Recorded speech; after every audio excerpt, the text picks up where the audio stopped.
ਪ੍ਰਗਟਿਆ। ਸਤਿਗੁਰੂ ਨਾਨਕ ਪ੍ਰਗਟਿਆ। ਮਿਟੀ ਧੁੰਦ ਜਗ ਚਾਨਣ ਹੋਆ, ਮਿਟੀ ਧੁੰਦ ਜਗ ਚਾਨਣ ਹੋਆ। ਸਤਿਗੁਰੂ ਨਾਨਕ ਪ੍ਰਗਟਿਆ। ਸਤਿਗੁਰੂ ਨਾਨਕ ਪ੍ਰਗਟਿਆ।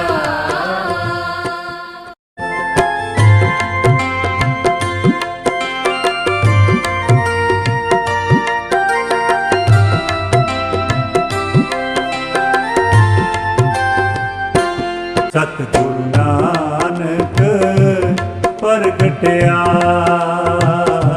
ਸਤਿਗੁਰੂ ਨਾਨਕ ਪ੍ਰਗਟਿਆ। ਮਿਟੀ ਧੁੰਦ ਜਗ ਚਾਨਣ ਹੋਆ, ਮਿਟੀ ਧੁੰਦ ਜਗ ਚਾਨਣ ਹੋਆ। ਸਤਿਗੁਰੂ ਨਾਨਕ ਪ੍ਰਗਟਿਆ। ਸਤਿਗੁਰੂ ਨਾਨਕ ਪ੍ਰਗਟਿਆ। ਭਾਰਤ ਦੇਸ਼ ਮਹਾਨ ਹੈ। ਜਿੱਥੇ ਇਸ ਦੇਸ਼ ਦੀ ਧਰਤੀ ਨੂੰ ਰਿਸ਼ੀਆਂ ਮੁਨੀਆਂ, ਪੀਰਾਂ ਫਕੀਰਾਂ ਤੇ ਅਵਤਾਰਾਂ ਨੇ ਜਨਮ ਲੈ ਕੇ ਪਵਿੱਤਰ ਕੀਤਾ, ਉੱਥੇ ਇਸ ਦੇਸ਼ ਵਿੱਚ ਮਹਾਨ ਸਤਿਗੁਰੂ ਸ੍ਰੀ ਗੁਰੂ ਨਾਨਕ ਦੇਵ ਜੀ ਵੀ ਪੈਦਾ ਹੋਏ, ਜਿਨ੍ਹਾਂ ਦੀ ਮਿੱਠੀ ਬਾਣੀ ਤੇ ਗਿਆਨਮਈ ਉਪਦੇਸ਼ਾਂ ਨਾਲ ਲੋਕਾਂ ਦੇ ਤਪਦੇ ਦਿਲਾਂ ਵਿੱਚ ਠੰਡ ਵੀ ਪਈ ਤੇ ਦੁਨੀਆ ਨੂੰ ਜ਼ਿੰਦਗੀ ਜੀਣ ਦਾ ਸਹੀ ਮਾਰਗ ਦਰਸ਼ਨ ਵੀ ਨਸੀਬ ਹੋਇਆ। ਸ਼੍ਰੀ ਗੁਰੂ ਨਾਨਕ ਦੇਵ ਜੀ ਨੇ ਭਗਤੀ ਮਾਰਗ ਸੰਬੰਧੀ ਲੋਕਾਂ ਦੇ ਭਰਮ ਭੁਲੇਖੇ ਵੀ ਦੂਰ ਕੀਤੇ ਤੇ ਸਾਰਿਆਂ ਨੂੰ ਪ੍ਰੇਮ ਤੇ ਏਕਤਾ ਦਾ ਪਾਠ ਵੀ ਪੜਾਇਆ। ਸ੍ਰੀ ਗੁਰੂ ਨਾਨਕ ਦੇਵ ਜੀ ਦੇ ਮਹਾਨ ਜੀਵਨ ਯਾਤਰਾ ਤੇ ਉਪਦੇਸ਼ਾਂ ਨੂੰ ਪੇਸ਼ ਕਰਨ ਵਾਲੀ ਇਹ ਕਥਾ ਭਾਵੇਂ ਸਾਡਾ ਇੱਕ ਨਿਮਾਣਾ ਜਿਹਾ ਹੀ ਯਤਨ ਹੈ, ਪਰ ਉਮੀਦ ਕਰਦੇ ਹਾਂ ਸ਼ਰਧਾਲੂ ਸੱਜਣਾ ਨੂੰ ਕੁਝ ਪ੍ਰੇਰਣਾ ਜ਼ਰੂਰ ਮਿਲੇਗੀ। ਸੋ ਆਓ ਪਿਆਰ ਤੇ ਸਤਿਕਾਰ ਨਾਲ ਸਰਵਣ ਕਰੀਏ ਜੀਵਨ ਸਾਖੀ ਸ੍ਰੀ ਗੁਰੂ ਨਾਨਕ ਦੇਵ ਜੀ।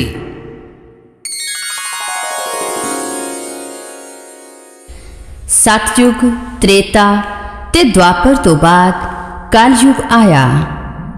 ਅੱਜ ਤੋਂ 550 ਸਾਲ ਪਹਿਲਾਂ ਦੀ ਗੱਲ ਹੈ, ਜਦੋਂ ਕਿ ਧਰਮ, ਕਰਮ ਤੇ ਸੱਚ, ਇਨਸਾਫ ਦੁਨੀਆ 'ਚੋਂ ਖੰਭ ਲਾ ਕੇ ਉੱਡ ਚੁੱਕਾ ਸੀ। ਅਗਿਆਨ ਦਾ ਘੋਰ ਹਨੇਰਾ ਚਾਰੇ ਪਾਸੇ ਫੈਲਿਆ ਹੋਇਆ ਸੀ। ਗਿਆਨ ਵਿਹੂਣੇ ਲੋਕ ਫੋਕਟ ਕਰਮਾਂ ਤੇ ਪਰਮਾਂ ਦੇ ਜਾਲ ਵਿੱਚ ਫਸੇ ਹੋਏ ਸਨ। ਕਾਮ, ਕ੍ਰੋਧ ਤੇ ਹਉਮੈ ਦੀ ਅੱਗ ਵਿੱਚ ਸਾਰਾ ਸੰਸਾਰ ਜਲ ਰਿਹਾ ਸੀ। ਰਾਜੇ ਕਸਾਈ ਬਣ ਗਏ ਸਨ ਤੇ ਪ੍ਰਜਾ ਲੁੱਟੀ ਜਾ ਰਹੀ ਸੀ। ਵਾੜੀ ਖੇਤ ਨੂੰ ਖਾਣ ਲੱਗੀ ਹੋਈ ਸੀ। ਤਰਾ ਤਰਾ ਕਰਦੀ ਲੋਕਾਈ ਨੇ ਆਖਰ ਰੱਬ ਕੋਲ ਪੁਕਾਰ ਕੀਤੀ। ਚਾਰੇ ਪਾਸੇ ਜ਼ੁਲਮ ਜ਼ਬਰਦਾ ਛਾਇਆ ਸੀ, ਅੰਧਕਾਰ ਦੁਖੀਆਂ ਮਜ਼ਲੂਮਾਂ ਤਦ ਕੀਤੀ, ਰੱਬ ਦੇ ਕੋਲ ਪੁਕਾਰ। ਲੋਕਾਂ ਦੀ ਪੁਕਾਰ ਰੱਬ ਦੇ ਦਰਬਾਰ ਵਿੱਚ ਸੁਣੀ ਗਈ। ਭਾਰਤ ਦੇ ਪੱਛਮ ਵੱਲੋਂ ਪ੍ਰਕਾਸ਼ ਦੀ ਇੱਕ ਕਿਰਨ ਚਮਕੀ। ਮਹਿਤਾ ਕਾਲੂ ਦੇ ਘਰ ਮਾਤਾ ਤ੍ਰਿਪਤਾ ਦੀ ਕੁੱਖੋਂ ਰਾਏ ਭੋਇੰ ਦੀ ਤਲਵੰਡੀ ਵਿੱਚ 15 ਅਪ੍ਰੈਲ ਸੰਨ 1469 ਈਸਵੀ ਦਿਨ ਸ਼ਨੀਵਾਰ ਰਾਤ ਦੇ 1 ਵਜੇ ਚੰਨ ਵਰਗੇ ਇੱਕ ਬਾਲਕ ਨੇ ਜਨਮ ਲਿਆ। ਮੁਖ ਤੇ ਨੂਰ, ਅਨੋਖਾ ਜਲਾਲ, ਨਿੱਕੀਆਂ ਨਿੱਕੀਆਂ ਬੁੱਲੀਆਂ ਚੋਂ ਹੱਸ ਰਿਹਾ ਬਾਲਕ, ਜਿਸ ਵੱਲ ਵੀ ਵੇਖਦਾ ਉਹ ਨੂਰੋ ਨੂਰ ਹੋ ਜਾਂਦਾ। ਸਾਰੇ ਪਿੰਡ ਨੇ ਮਾਤਾ ਤ੍ਰਿਪਤਾ ਨੂੰ ਵਧਾਈਆਂ ਦਿੱਤੀਆਂ। ਨਾਨਕੀ ਨੂੰ ਚਾਅ ਚੜ ਗਿਆ, ਭੈਣ ਨੂੰ ਵੀਰ ਮਿਲ ਗਿਆ ਤੇ ਨਾਮ ਰੱਖਿਆ ਨਾਨਕ। ਸਤਿਗੁਰੂ ਨਾਨਕ ਨਾਨਕ ਪ੍ਰਗਟਿਆ। ਸਤਿਗੁਰੂ ਨਾਨਕ ਪ੍ਰਗਟਿਆ। ਮਿਟੀ ਧੁੰਦ ਜਗ ਚਾਨਣ ਹੋਆ, ਮਿਟ ਧੁੰਦ ਜਗ ਜਾਣਨ ਹੋਆ। ਸਤਿਗੁਰੂ ਨਾਨਕ ਪ੍ਰਗਟਿਆ। ਸਤਿਗੁਰੂ ਨਾਨਕ ਪ੍ਰਗਟਿਆ।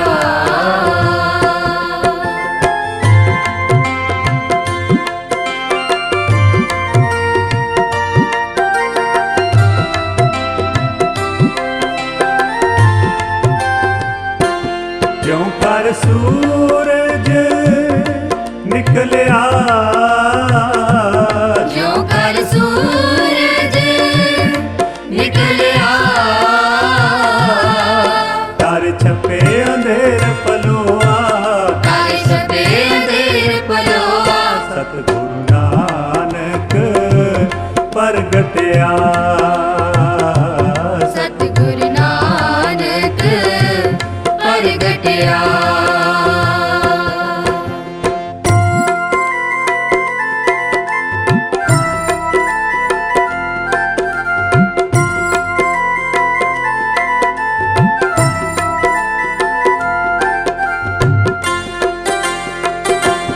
ਸਿੰਘ ਭੁਖੇ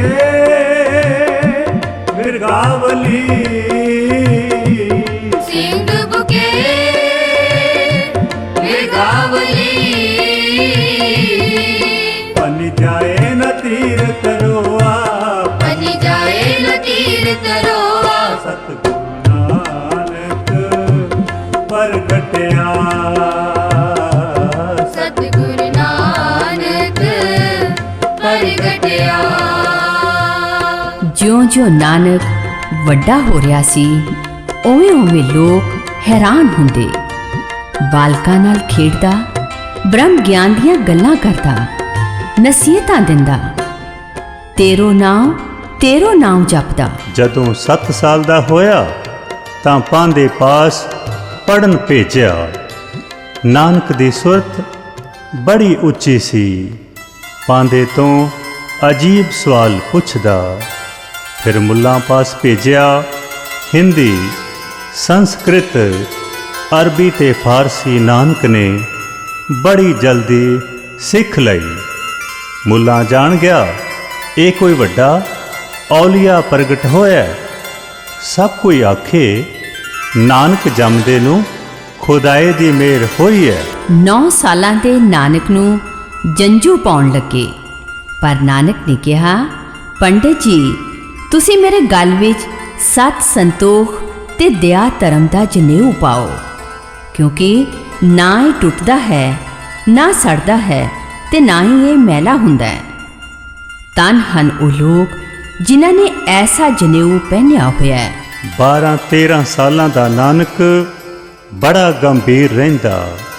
ਕੀ ਸੋਚਦਾ, ਕੀ ਸਿਮਰਦਾ, ਕੋਈ ਨਹੀਂ ਸੀ ਜਾਣਦਾ।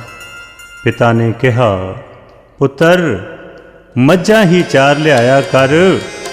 ਤਾਂ ਅਗਲੇ ਦਿਨ ਹੱਥ ਵਿੱਚ ਖੂੰਡੀ, ਮੋਢੇ ਤੇ ਭੂਰੀ ਧਰ ਕੇ ਨਾਨਕ ਮੱਝੀਆਂ ਦਾ ਛੇੜੂ ਬਣ ਗਿਆ। ਹੱਥ ਵਿੱਚ ਖੂੰਡੀ, ਮੋਢੇ ਭੂਰੀ, ਨਾਨਕ ਮੱਝੀਆਂ ਚਾਰ ਰਿਹਾ। ਕੀ ਜਾਣੇ ਕੋਈ ਛੇੜੂ ਬਣ ਕੇ ਰੱਬ ਦੁਨੀਆ ਨੂੰ ਤਾਰ ਰਿਹਾ।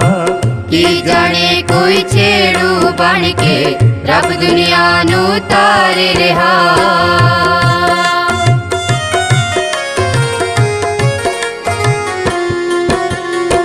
ਮੱਝਾਂ ਛੱਡ ਸੁੱਤਾ ਬਣ ਹੇਠਾਂ, ਖੇਤ ਚਰ ਗਈਆਂ ਸਾਰਾ ਜੀ। ਗੁੱਸੇ ਦੇ ਵਿੱਚ ਜੱਟ ਦੌੜਿਆ, ਰਾਏ ਬੁਲਾਰ ਪੁਕਾਰਾ ਜੀ। ਗੁੱਸੇ ਦੇ ਵਿੱਚ ਜੱਟ ਦੌੜਿਆ, ਰਾਏ ਬੁਲਾਰ ਪੁਕਾਰਾ ਜੀ।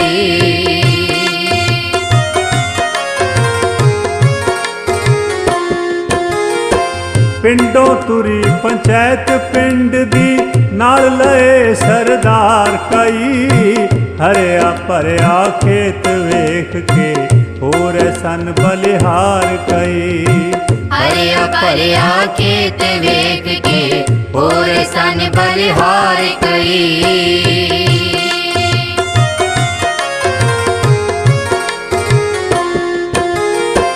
ਵੇਖ ਕੇ ਹੋਇਆ ਜੱਟ ਸ਼ਰਮਿੰਦਾ, ਡਾਢੇ ਕੌਤਕ ਵੇਖ ਰਿਆ।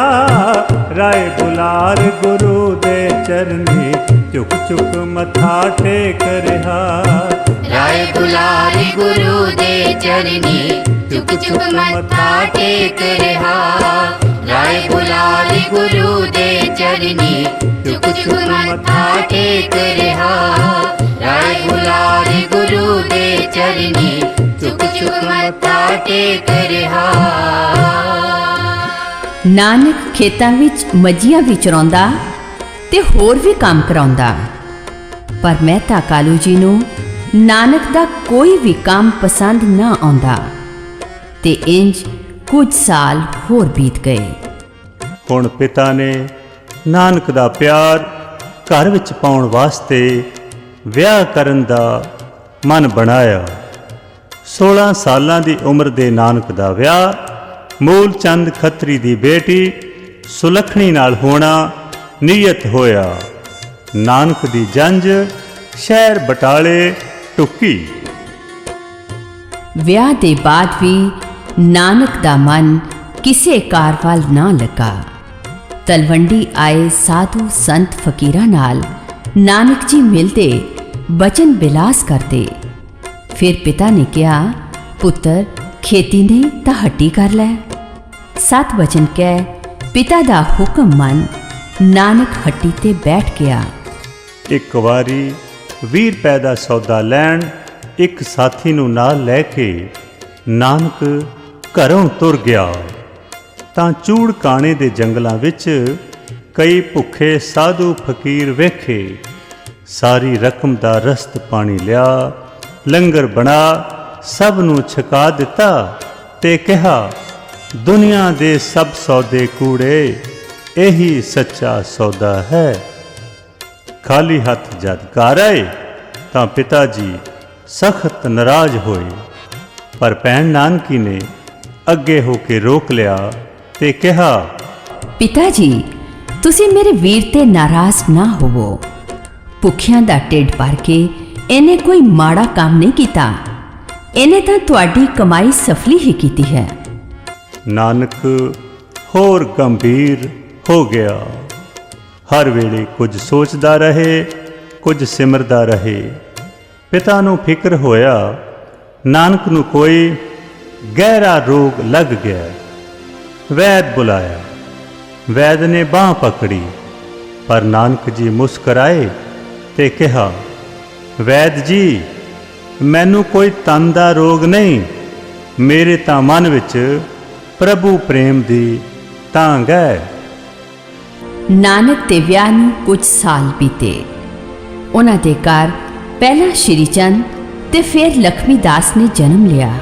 ਭੈਣ ਨਾਨਕੀ ਵੀਰ ਨੂੰ ਸੁਲਤਾਨਪੁਰ ਆਪਣੇ ਸਹੁਰੇ ਘਰ ਲੈ ਗਈ। ਦੌਲਤ ਖਾਨ ਲੋਧੀ ਦੇ ਕੋਲ ਮੋਦੀ ਖਾਨੇ ਵਿੱਚ ਨੌਕਰੀ ਦਵਾ ਦਿੱਤੀ। ਮੋਦੀ ਖਾਨੇ ਦੀ ਤੱਕੜੀ ਤੋਲਦਾ ਨਾਨਕ ਇੱਕ ਦਿਨ 13 ਤੇ ਰੁਕ ਗਿਆ ਤੇ 13 ਦੀ ਥਾਂ 13 ਕਹਿਣ ਲੱਗਾ। ਆਪਣੀ ਕਮਾਈ ਗਰੀਬਾਂ ਵਿੱਚ ਵੰਡਦਾ ਰਹਿੰਦਾ। ਚੁਗਲਖੋਰਾਂ ਚੁਗਲੀ ਕੀਤੀ, ਪਰ ਹਿਸਾਬ ਦੂਣਾ ਚੌਣਾ ਨਿਕਲਿਆ ਤੇ ਇਉਂ ਨਾਨਕ ਦੀ ਮਹਿਮਾ ਚਾਰੇ ਪਾਸੇ ਫੈਲ ਗਈ। ਸਤਿਗੁਰ ਨਾਨਕ ਪ੍ਰਗਟਿਆ, ਸਤਿਗੁਰ ਨਾਨਕ ਪ੍ਰਗਟਿਆ। ਤਲਵੰਡੀ ਤੋਂ ਬੀਬੀ ਸੁਲੱਖਣੀ ਤੇ ਦੋਨੋਂ ਬੱਚੇ ਵੀ ਸੁਲਤਾਨਪੁਰ ਆ ਗਏ। ਰੋਜ਼ ਵਾਂਗ ਇੱਕ ਦਿਨ ਨਾਨਕ ਜੀ ਵੇਈ ਨਦੀ ਵਿੱਚ ਇਸ਼ਨਾਨ ਕਰਨ ਲਈ ਗਏ। ਲੰਮੀ ਟੁੱਬੀ ਮਾਰੀ। ਸਾਰੇ ਪਿੰਡ ਵਿੱਚ ਨਾਨਕ ਦੇ ਨਦੀ ਵਿੱਚ ਡੁੱਬਣ ਦੀ ਖਬਰ ਫੈਲ ਗਈ। ਭਾਈਆ ਜੈਰਾਮ, ਨਵਾਬ ਦੌਲਤ ਖਾਂ ਤੇ ਪਿੰਡ ਦੇ ਲੋਕਾਂ ਬੜੀ ਭਾਲ ਕੀਤੀ। ਆਖਰ 3 ਦਿਨਾਂ ਬਾਅਦ ਜਦ ਲੋਕਾਂ ਨਾਨਕ ਨੂੰ ਮਸਾਣਾ ਵੱਲੋਂ ਆਉਂਦੇ ਤੱਕਿਆ ਤਾਂ ਬੜੇ ਹੈਰਾਨ ਹੋਏ। ਜਦ ਨੇੜੇ ਆਏ ਤਾਂ ਨਾਨਕ ਜੀ ਬੋਲੇ, ਨਾ ਕੋ ਹਿੰਦੂ ना मुसलमान, ना कोई हिंदू, ना मुसलमान। नानक जी नूं पंचायत विच बुला के पुछया कि हे नानक, तू इंज क्यों कहना? तां नानक जी ने कहा, इस दुनिया विच हिंदू मुसलमान दे झगड़े मनुख ने ही पाए हुए हन, पर रब दी नज़र विच सारे एक हन ते सारियां विच इक्को रब दा वासा है, पर कोई भी इस गल नूं समझदा नहीं। काजी ने कहा, जे तू हिंदू मुसलमान नूं एक समझदा है तां साडे नाल मस्जिद विच नमाज पढ़न चलेगा? तां नानक ने कहा, हाँ हाँ, मैं तुहाडे नाल नमाज पढ़न लई तैयार हाँ। पेशी दी नमाज दा वक़्त हो रहा सी। काजी दे नाल दौलत खां ते नानक जी भी मस्जिद विच नमाज पढ़न लई चले गए। पर ज्यों ही नमाज दी समाप्ति होई तां काजी गुस्से नाल बोलिया, नानक, तू साडे नाल नमाज क्यों नहीं पढ़ी, उल्टा हसदा रहा है? तां नानक जी बोले, काजी जी, दरअसल गल ये है कि तुहाडे घर घोड़ी सूई है ना? हाँ हाँ, ते जदों तुसीं आण लगे सी तां वछेरा छलांगा मार रहा सी ते हुण नमाज वेले तुहाडा ध्यान उत्थे चला गया सी कि वछेरा छलांगा मारदा किते टोए विच ना डिग पए। ये सुन के काजी चुप हो गया, पर दौलत खां बोलिया, ओ पर मैं तां तेरे नाल सी नानक। खान साहब, तुसीं भी उदों काबल कंधार विच घोड़े खरीद रहे सी ते मैं नमाज किहदे नाल पढ़दा पई? ये सुन के दोनों बड़े हैरान हुए। दौलत खान ने चुक के सलाम किया। सतगुरु नानक प्रगटिया, सतगुरु नानक प्रगटिया। सच्चियां ते बेखौफ गल्लां सुन के लोकां समझ लिया कि नानक कोई महापुरख पैदा होया है। हुण गुरु नानक देव जी ने विलक दी लुकाई वल ध्यान मारिया। चारे पासे कूड़ दा पसारा ते अज्ञान दा अंधियारा सी। लोकां नूं सच दा राह विखाउण लई, फोकट कर्मां दियां कंधां ढाउण लई ते सच्चे नाम दी ठंड वरताउण लई गुरु नानक देव जी ने घर छड़ देण दा फैसला कर लिया। नाल लिया एक साथी मुसलमान रबाबी भाई मरदाना। परवाणे ते पाई फिरंदे एक रबाब लियांदी। गुरु नानक देव जी ने रबाब मरदाने हथ दिती ते कहा, मरदानिया रबाब वजा। मरदाने रबाब वजाई तां आवाज़ एक तू ही निरंकार दी आई। एक तू ही निरंकार, एक तू ही निरंकार, एक तू ही निरंकार, एक तू ही निरंकार।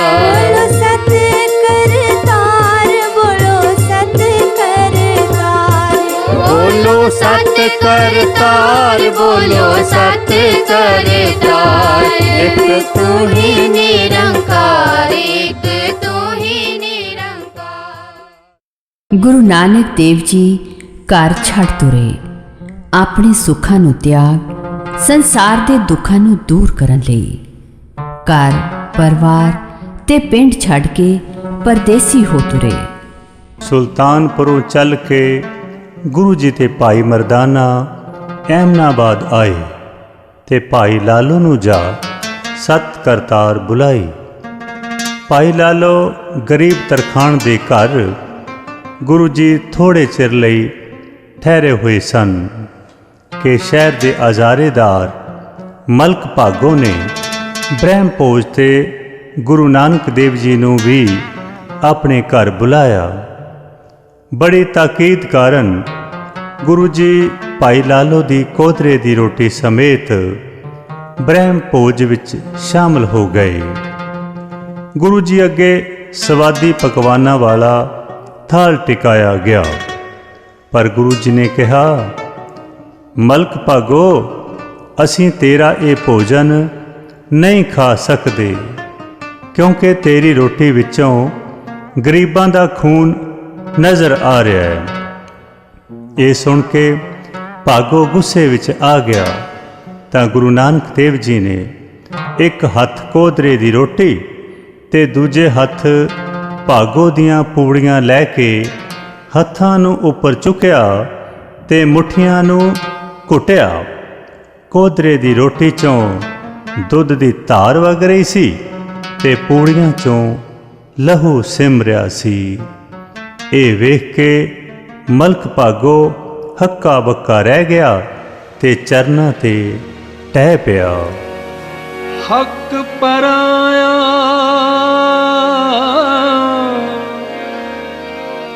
ਨਾਨਕਾ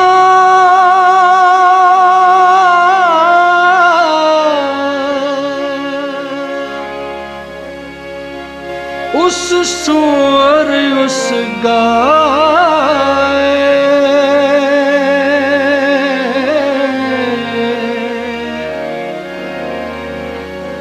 ਗੁਰ ਪੀਰ ਹਾਮਾ ਤਾਂ ਪਰੇ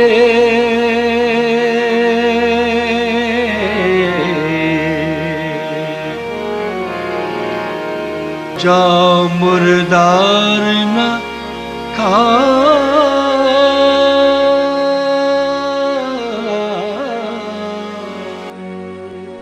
ਇੱਥੋਂ ਗੁਰੂ ਜੀ ਤੁਲੰਬੇ ਵੱਲ ਨੂੰ ਚੱਲ ਪਏ ਤੇ ਸੱਜਣ ਠੱਗ ਦੀ ਸਰਾਂ ਵਿੱਚ ਠਹਿਰੇ।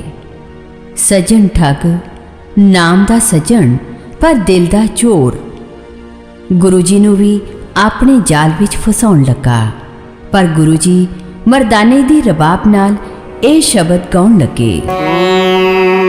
ਜਿਲ ਕਹਿਆ ਛਿਲਕਣਾ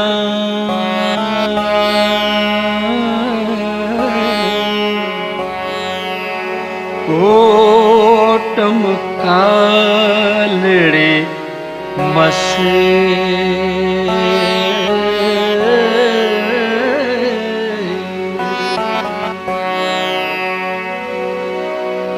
ਤੋਤਿਆ ਝੂਠ ਨਾ ਉਤਰੇ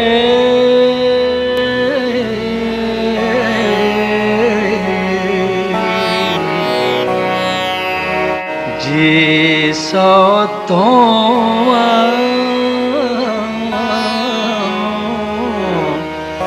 ਤਿਸੇ। ਇਸ ਦਾ ਭਾਵ ਸੀ ਕਿ ਕਹਿਣ ਦਾ ਭਾਂਡਾ ਬੜਾ ਸੋਹਣਾ ਲੱਗਦਾ ਹੈ, ਪਰ ਜੇ ਉਸ ਨੂੰ ਘਸਾਈਏ ਤਾਂ ਵਿੱਚੋਂ ਕਾਲਖ ਹੀ ਨਿਕਲਦੀ ਹੈ। ਜਿਉਂ-ਜਿਉਂ ਸ਼ਬਦ ਸੱਜਣ ਦੇ ਦਿਲ ਨੂੰ ਟੁੰਬਦਾ ਜਾ ਰਿਹਾ ਸੀ, ਉਸ ਦੇ ਕੀਤੇ ਪਾਪ ਉਸ ਦੇ ਸਾਹਮਣੇ ਆਉਣ ਲੱਗੇ। ਸ਼ਬਦ ਪੂਰਾ ਹੋਇਆ ਤਾਂ ਸੱਜਣ ਗੁਰੂ ਜੀ ਦੇ ਚਰਨਾਂ ਤੇ ਡਿੱਗ ਪਿਆ ਤੇ ਭੁੱਲਾਂ ਬਖਸ਼ਾਉਣ ਲੱਗਾ। ਗੁਰੂ ਜੀ ਨੇ ਨਾਮਦਾਨ ਬਖਸ਼ਿਆ ਤੇ ਸਿੱਧੇ ਰਸਤੇ ਪਾਇਆ। ਇੱਥੋਂ ਚੱਲ ਕੇ ਗੁਰੂ ਜੀ ਪਾਕਪਟਨ ਪੁੱਜੇ। ਇੱਥੇ ਸ਼ੇਖ ਇਬਰਾਹਿਮ ਨਾਲ ਮੇਲ ਹੋਇਆ। ਪਾਕਪਟਨ ਤੋਂ ਸਿਰਸਾ ਤੇ ਪਹੋਏ ਤੋਂ ਹੁੰਦੇ ਹੋਏ ਗੁਰੂ ਜੀ ਕੁਰੂਕਸ਼ੇਤਰ ਆ ਗਏ। ਇੱਥੇ ਸੂਰਜ ਗ੍ਰਹਿਣ ਦਾ ਮੇਲਾ ਲੱਗਾ ਹੋਇਆ ਸੀ। ਇੱਕ ਰਾਜਕੁਮਾਰ ਨੇ ਸ਼ਿਕਾਰ ਕੀਤਾ ਹਿਰਨ ਗੁਰੂ ਜੀ ਦੀ ਭੇਂਟ ਕੀਤਾ ਤੇ ਆਗਿਆ ਪਾ ਕੇ ਉੱਥੇ ਹੀ ਰਿੜਨਾ ਸ਼ੁਰੂ ਕਰ ਦਿੱਤਾ। ਧੂੰਆਂ ਉੱਠਦਾ ਵੇਖ ਨਾਨੂ ਮਲ, ਪੰਡਤ ਤੇ ਹੋਰ ਲੋਕ ਗੁੱਸੇ ਵਿੱਚ ਡੰਡੇ ਲੈ ਕੇ ਦੌੜੇ ਆਏ ਤੇ ਕਹਿਣ ਲੱਗੇ, ਮਾਰੋ ਇਹਨਾਂ ਨਿਰਦਈਆਂ ਨੂੰ। ਪਰ ਗੁਰੂ ਜੀ ਨੇ ਕਿਹਾ, ਸੱਜਣੋ, ਇਹ ਤਾਂ ਮਰੇ ਹੋਏ ਜਾਨਵਰ ਨੂੰ ਹੀ ਰਿੰਨ ਰਹੇ ਹਨ, ਪਰ ਤੁਸੀਂ ਸਾਨੂੰ ਜਿਉਂਦਿਆਂ ਨੂੰ ਵੀ ਮਾਰਨ ਆ ਗਏ ਹੋ। ਨਿਰਦਈ ਅਸੀਂ ਹਾਂ ਜਾਂ ਤੁਸੀਂ? ਜਦ ਚਰਚਾ ਹੋਈ ਤਾਂ ਗੁਰੂ ਜੀ ਨੇ ਸਮਝਾਇਆ, ਵਿਸ਼ੇ ਵਿਕਾਰਾਂ ਦਾ ਤਿਆਗ ਹੀ ਅਸਲ ਵਿੱਚ ਮਾਸ ਦਾ ਤਿਆਗ ਹੈ। ਪਰ ਵਿਸ਼ੇ ਵਿਕਾਰ ਅਸੀਂ ਛੱਡਦੇ ਨਹੀਂ, ਕੇਵਲ ਮਾਸ ਦਾ ਹੀ ਰੌਲਾ ਪਾਈ ਜਾਂਦੇ ਹਾਂ। ਮਾਸ ਕਰ ਮੂਰਖ ਝਗੜੇ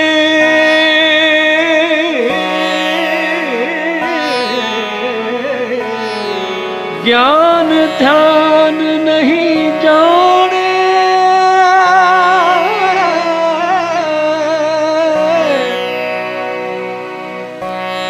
ਕੌਣ ਮਾਸ ਕੌਣ ਸਾਗ ਕਹਾਏ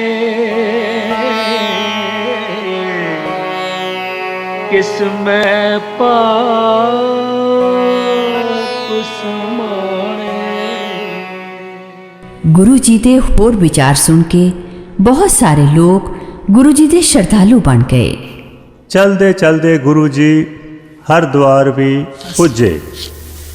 ਲੋਕ ਗੰਗਾ ਵਿੱਚ ਖੜੋ ਕੇ ਸੂਰਜ ਨੂੰ ਪਾਣੀ ਦੇ ਰਹੇ ਸਨ, ਪਰ ਗੁਰੂ ਜੀ ਤੇ ਭਾਈ ਮਰਦਾਨਾ ਸਾਰੇ ਲੋਕਾਂ ਤੋਂ ਉਲਟ ਪੱਛਮ ਵੱਲ ਨੂੰ ਜ਼ੋਰ-ਜ਼ੋਰ ਦੀ ਪਾਣੀ ਸਿੱਟਣ ਲੱਗੇ। ਲੋਕਾਂ ਇਸ ਦਾ ਕਾਰਨ ਪੁੱਛਿਆ ਤਾਂ ਗੁਰੂ ਜੀ ਨੇ ਉੱਤਰ ਦਿੱਤਾ, ਭਾਈ ਅਸੀਂ ਤਾਂ ਪੰਜਾਬ ਵਿੱਚ ਆਪਣੇ ਖੇਤਾਂ ਨੂੰ ਪਾਣੀ ਦੇ ਰਹੇ ਹਾਂ। ਇਹ ਸੁਣ ਕੇ ਲੋਕ ਹੱਸਣ ਲੱਗੇ, ਪਰ ਗੁਰੂ ਜੀ ਨੇ ਕਿਹਾ, ਸੱਜਣੋ ਇਸ ਵਿੱਚ ਹੱਸਣ ਵਾਲੀ ਕਿਹੜੀ ਗੱਲ ਹੈ? ਜੇ ਤੁਹਾਡਾ ਚੁਲੀ ਚੁਲੀ ਡੋਲਿਆ ਪਾਣੀ ਪਿਤਰ ਲੋਕ ਵਿੱਚ ਪਹੁੰਚ ਸਕਦਾ ਹੈ ਤਾਂ ਸਾਡਾ ਪਾਣੀ ਵੀ ਪੰਜਾਬ ਦੇ ਖੇਤਾਂ ਤੱਕ ਜ਼ਰੂਰੀ ਪੁੱਜ ਜਾਵੇਗਾ। ਇਹ ਜਵਾਬ ਸੁਣ ਕੇ ਲੋਕਾਂ ਨੂੰ ਆਪਣੇ ਫੋਕਟ ਕਰਮ ਦੀ ਸਮਝ ਆ ਗਈ। ਬਹੁਤ ਸਾਰੇ ਯਾਤਰੂ ਗੁਰੂ ਜੀ ਨੂੰ ਨਮਸਕਾਰ ਕਰਨ ਲੱਗੇ। ਇੱਥੋਂ ਗੁਰੂ ਜੀ ਕੋਟਦੁਆਰ, ਸ਼੍ਰੀਨਗਰ, ਪੌੜੀ, ਬਦਰੀਨਾਥ, ਕੇਦਾਰਨਾਥ ਤੇ ਜੋਸ਼ੀ ਮੱਠ ਵਾਲੇ ਰਸਤੇ ਤੋਂ ਹੁੰਦੇ ਹੋਏ ਲੇਪੂ ਲੇਖ ਪਹੁੰਚ ਗਏ। ਫਿਰ ਅਲਮੋੜੇ ਤੋਂ ਹੋ ਕੇ ਗੋਰਖਮੱਤੇ ਵਾਲੇ ਜੰਗਲ ਵਿੱਚ ਜਾ ਬੈਠੇ। ਇੱਥੇ ਜੋਗੀਆਂ ਦੇ ਕਈ ਮੱਠ ਸਨ। ਮਰਦਾਨੇ ਨੂੰ ਭੁੱਖ ਲੱਗੀ, ਪਰ ਜੋਗੀਆਂ ਖਾਣ ਨੂੰ ਕੁਝ ਨਾ ਦਿੱਤਾ। ਆਖਿਰ ਗੁਰੂ ਜੀ ਦੇ ਹੁਕਮ ਨਾਲ ਮਰਦਾਨਾ ਰੀਠੇ ਦੇ ਦਰਖਤ ਤੇ ਚੜ੍ਹ ਗਿਆ ਤੇ ਬੜੇ ਸਵਾਦ ਨਾਲ ਮਿੱਠੇ ਰੀਠੇ ਖਾਣ ਲੱਗਾ। ਅੱਜ ਕੱਲ੍ਹ ਉੱਥੇ ਗੁਰਦੁਆਰਾ ਰੀਠਾ ਸਾਹਿਬ ਹੈ ਤੇ ਗੋਰਖਮੱਤੇ ਦੀ ਥਾਂ ਹੁਣ ਨਾਨਕਮੱਤਾ ਹੈ। ਜੋਗੀਆਂ ਨੂੰ ਤਾਰ ਕੇ ਟਾਂਡੇ, ਅਯੋਧਿਆ, ਪ੍ਰਯਾਗ ਤੇ ਫਿਰ ਬਨਾਰਸ ਆ ਗਏ। ਲੋਕ ਚਰਚਾ ਕਰਨ ਲਈ ਇਕੱਠੇ ਹੋ ਆਏ। ਇੱਕ ਪੰਡਤ ਨੇ ਸੁੱਚ ਦਾ ਅਸਲ ਭਾਵ ਪੁੱਛਿਆ ਤਾਂ ਗੁਰੂ ਜੀ ਨੇ ਕਿਹਾ, ਕੇਵਲ ਸਰੀਰ ਧੋਣ ਨਾਲ ਹੀ ਸੁੱਚੇ ਨਹੀਂ ਹੋਈਦਾ। ਅਸਲ ਵਿੱਚ ਸੁੱਚੇ ਉਹ ਹਨ ਜਿਨ੍ਹਾਂ ਦੇ ਮਨ ਵਿੱਚ ਪਰਮਾਤਮਾ ਵਸ ਗਿਆ ਹੈ। ਬਨਾਰਸ ਤੋਂ ਕਬੀਰ, ਰਵਿਦਾਸ ਤੇ ਹੋਰ ਭਗਤਾਂ ਦੀ ਬਾਣੀ ਗੁਰੂ ਜੀ ਨੇ ਆਪਣੇ ਪਾਸ ਲਿਖ ਲਈ। ਇਥੋਂ ਚੰਦਰੌਲੀ, ਗਿਆ, ਪਟਨਾ, ਗੋਰਖਪੁਰ, ਕੰਤ ਨਗਰ ਤੇ ਫਿਰ ਮਾਲਦਾ ਤੋਂ ਹੁੰਦੇ ਹੋਏ ਗੁਰੂ ਜੀ ਢਾਕੇ ਪੁੱਜ ਗਏ। ਇੱਥੇ ਲੋਕਾਂ ਨੂੰ ਸਮਝਾਇਆ, ਦੇਵਤਿਆਂ ਦੀ ਪੂਜਾ ਲਈ ਨਿਰਦੋਸ਼ ਜੀਵਾਂ ਦੀ ਬਲੀ ਦੇਣਾ ਯੋਗ ਨਹੀਂ। ਢਾਕੇ ਤੋਂ ਗੁਰੂ ਜੀ ਬ੍ਰਹਮਪੁੱਤਰ ਦਰਿਆ ਵਿੱਚ ਦੀ ਇੱਕ ਬੇੜੀ ਰਾਹੀਂ ਧੁਬਰੀ ਨਗਰ, ਆਸਾਮ ਪਹੁੰਚ ਗਏ ਤੇ ਇੱਥੋਂ ਚਲਦੇ ਚਲਦੇ ਕਾਮਰੂਪ ਦੇ ਇੱਕ ਨਗਰ ਤਾਨਪੁਰ ਦੇ ਬਾਹਰ ਜਾ ਬੈਠੇ। ਮਰਦਾਨੇ ਨੂੰ ਭੁੱਖ ਲੱਗੀ। ਜਦ ਉਹ ਸ਼ਹਿਰ ਵਿੱਚ ਗਿਆ ਤਾਂ ਉੱਥੋਂ ਦੀਆਂ ਜਾਦੂਗਰਨੀਆਂ ਨੇ ਮਰਦਾਨੇ ਨੂੰ ਭੇਡੂ ਜਿਹਾ ਬਣਾ ਦਿੱਤਾ। ਗੁਰੂ ਜੀ ਉਸ ਨੂੰ ਲੈਣ ਗਏ ਤਾਂ ਨੂਰ ਸ਼ਾਹ ਜਾਦੂਗਰਨੀ ਨੇ ਉਹਨਾਂ ਤੇ ਵੀ ਕਈ ਜਾਦੂ ਚਲਾਣੇ ਚਾਹੇ, ਪਰ ਗੁਰੂ ਜੀ ਤੇ ਕੋਈ ਜਾਦੂ ਨਾ ਚੱਲਿਆ। ਫਿਰ ਨਾਚ ਗਾਣਿਆ ਤੇ ਮਾਇਆ ਦੇ ਪਦਾਰਥਾਂ ਨਾਲ ਵਸ ਵਿੱਚ ਕਰਨਾ ਚਾਹਿਆ। ਜਦੋਂ ਕੋਈ ਪੇਸ਼ ਨਾ ਚੱਲੀ ਤਾਂ ਹਾਰ ਕੇ ਗੁਰੂ ਜੀ ਤੇ ਚਰਨੀ ਲੱਗੀਆਂ। ਗੁਰੂ ਜੀ ਨੇ ਉਹਨਾਂ ਨੂੰ ਜਾਦੂ ਟੂਣੇ ਛੱਡ ਕੇ ਰੱਬ ਦਾ ਨਾਮ ਜਪਣ ਤੇ ਲੋਕਾਂ ਦੀ ਸੇਵਾ ਕਰਨ ਦਾ ਉਪਦੇਸ਼ ਦਿੱਤਾ।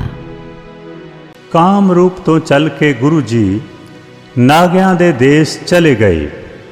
ਫਿਰ ਗੋਲਾ ਘਾਟ ਤੇ ਸਿਲਹਟ ਦੇ ਲੋਕਾਂ ਨੂੰ ਤਾਰਦੇ ਹੋਏ ਗੁਰੂ ਜੀ ਤੇ ਭਾਈ ਮਰਦਾਨਾ ਕਲਕੱਤੇ ਪਹੁੰਚ ਗਏ।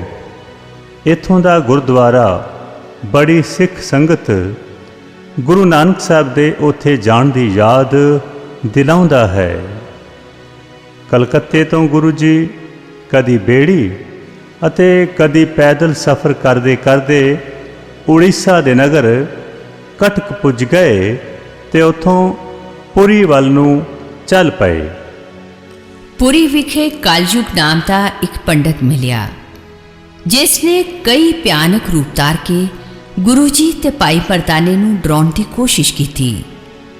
ਫਿਰ ਮਾਇਆ ਦੇ ਪਦਾਰਥਾਂ ਨਾਲ ਭਰਮਾਉਣਾ ਚਾਹਿਆ, ਪਰ ਗੁਰੂ ਜੀ ਅਡੋਲ ਰਹੇ ਤੇ ਮਰਦਾਨੇ ਦੀ ਰਬਾਬ ਨਾਲ ਇਹ ਸ਼ਬਦ ਗਾਉਣ ਲੱਗੇ। मोती ता मंदर उसरै रतने ता होए जड़ाओ, रत्ने ता होए जड़ाओ, कस्तूर कुंकु अगर चंदन, अगर चंदन लीप आवे चाओ, मत देख फूला बिसर, तेरा चित न आवे नाओ, तेरा चित न आवे नाओ। मोती का मंदिर उसरै,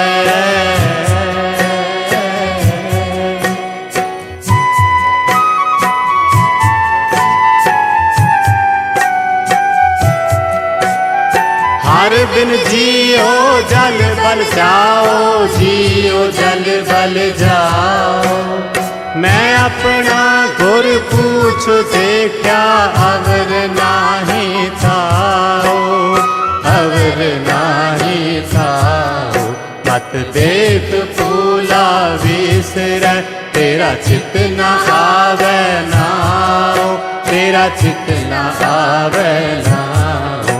मोती का मंदिर उसरै,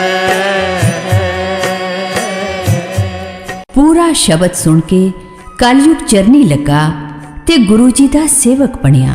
ਪੁਰੀ ਵਿਖੇ ਹੀ ਜਗਨਨਾਥ ਦੇ ਮੰਦਿਰ ਵਿੱਚ ਭਾਰੀ ਮੇਲਾ ਲੱਗਣ ਵਾਲਾ ਸੀ। ਪੁਜਾਰੀਆਂ ਨੇ ਗੁਰੂ ਨਾਨਕ ਦੇਵ ਜੀ ਨੂੰ ਵੀ ਆਰਤੀ ਵਿੱਚ ਸ਼ਾਮਲ ਹੋਣ ਲਈ ਬੇਨਤੀ ਕੀਤੀ। ਆਰਤੀ ਲਈ ਥਾਲ ਵਿੱਚ ਧੂਪ, ਦੀਪ, ਸੁਗੰਧੀਆਂ ਤੇ ਸੁੰਦਰ ਫੁੱਲ ਰੱਖੇ ਹੋਏ ਸਨ। ਸੰਖ, ਘੜਿਆਲ ਤੇ ਹੋਰ ਵਾਜੇ ਵੱਜ ਰਹੇ ਸਨ, ਪਰ ਗੁਰੂ ਜੀ ਨੇ ਕਿਹਾ, ਅਨੰਤ ਪਰਮਾਤਮਾ ਦੀ ਆਰਤੀ ਤਾਂ ਆਪਣੇ ਆਪ ਹੋ ਰਹੀ ਹੈ। ਲੋਕਾਂ ਪੁੱਛਿਆ, ਉਹ ਕਿਵੇਂ ਜੀ? ਤਾਂ ਗੁਰੂ ਜੀ ਨੇ ਸ਼ਬਦ ਗਾਇਆ, ਕੈਸੇ ਆਰਤੀ ਹੋਏ,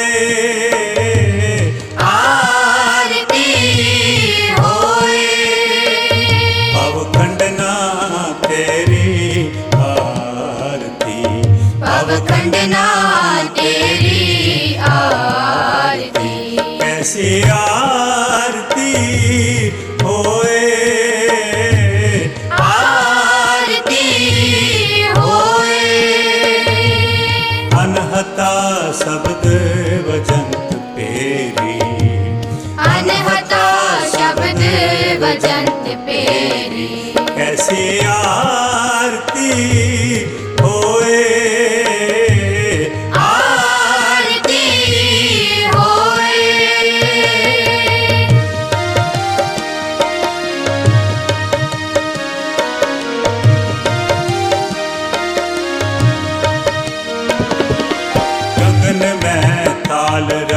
चंद दीपक बने, तारका मंडल जनक मोती, धूप मल आन लो पवन चवरो करे, सगल बन राय फुलंत ज्योति, सगल बन राय फुलंत ज्योति, कैसी आरती होए,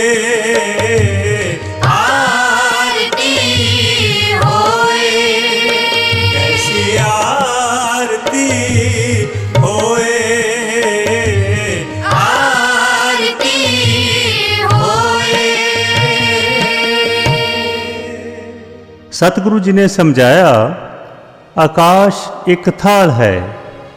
ਇਸ ਥਾਲ ਵਿੱਚ ਚੰਦ ਸੂਰਜ ਦੋ ਦੀਵੇ ਜਗ ਰਹੇ ਹਨ। ਟਿਮਟਿਮਾਉਂਦੇ ਤਾਰੇ ਇਸ ਥਾਲ ਵਿੱਚ ਹੀਰੇ ਮੋਤੀ ਪਏ ਹਨ। ਚੰਦਨ ਦੇ ਬਿਰਛਾਂ 'ਚੋਂ ਉੱਠ ਰਹੀਆਂ ਸੁਗੰਧੀਆਂ ਧੂਪ ਧੁਖ ਰਹੀ ਹੈ।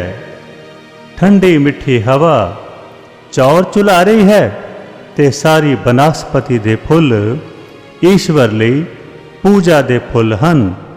ਦੇਖੋ ਕੈਸੀ ਆਰਤੀ ਹੋ ਰਹੀ ਹੈ। ਗੁਰੂ ਜੀ ਦੇ ਵਿਚਾਰ ਸੁਣ ਕੇ ਲੋਕ ਬੜੇ ਪ੍ਰਸੰਨ ਹੋਏ। ਕੈਸੀ ਆਰਤੀ ਹੋਏ, ਆਰਤੀ ਹੋਏ। ਉੜੀਸਾ, ਗੰਟੂਰ, ਮਦਰਾਸ ਤੇ ਕਾਂਚੀਪੁਰਮ ਨੂੰ ਤਾਰ ਕੇ ਗੁਰੂ ਜੀ ਤ੍ਰਿਵਨਮਲਾਈ ਪਹੁੰਚੇ। ਇੱਥੋਂ ਦੇ ਇੱਕ ਮੰਦਰ ਵਿੱਚ ਗੁਰੂ ਜੀ ਨੇ ਇਸ ਸ਼ਬਦ ਦੀ ਰਚਨਾ ਕੀਤੀ।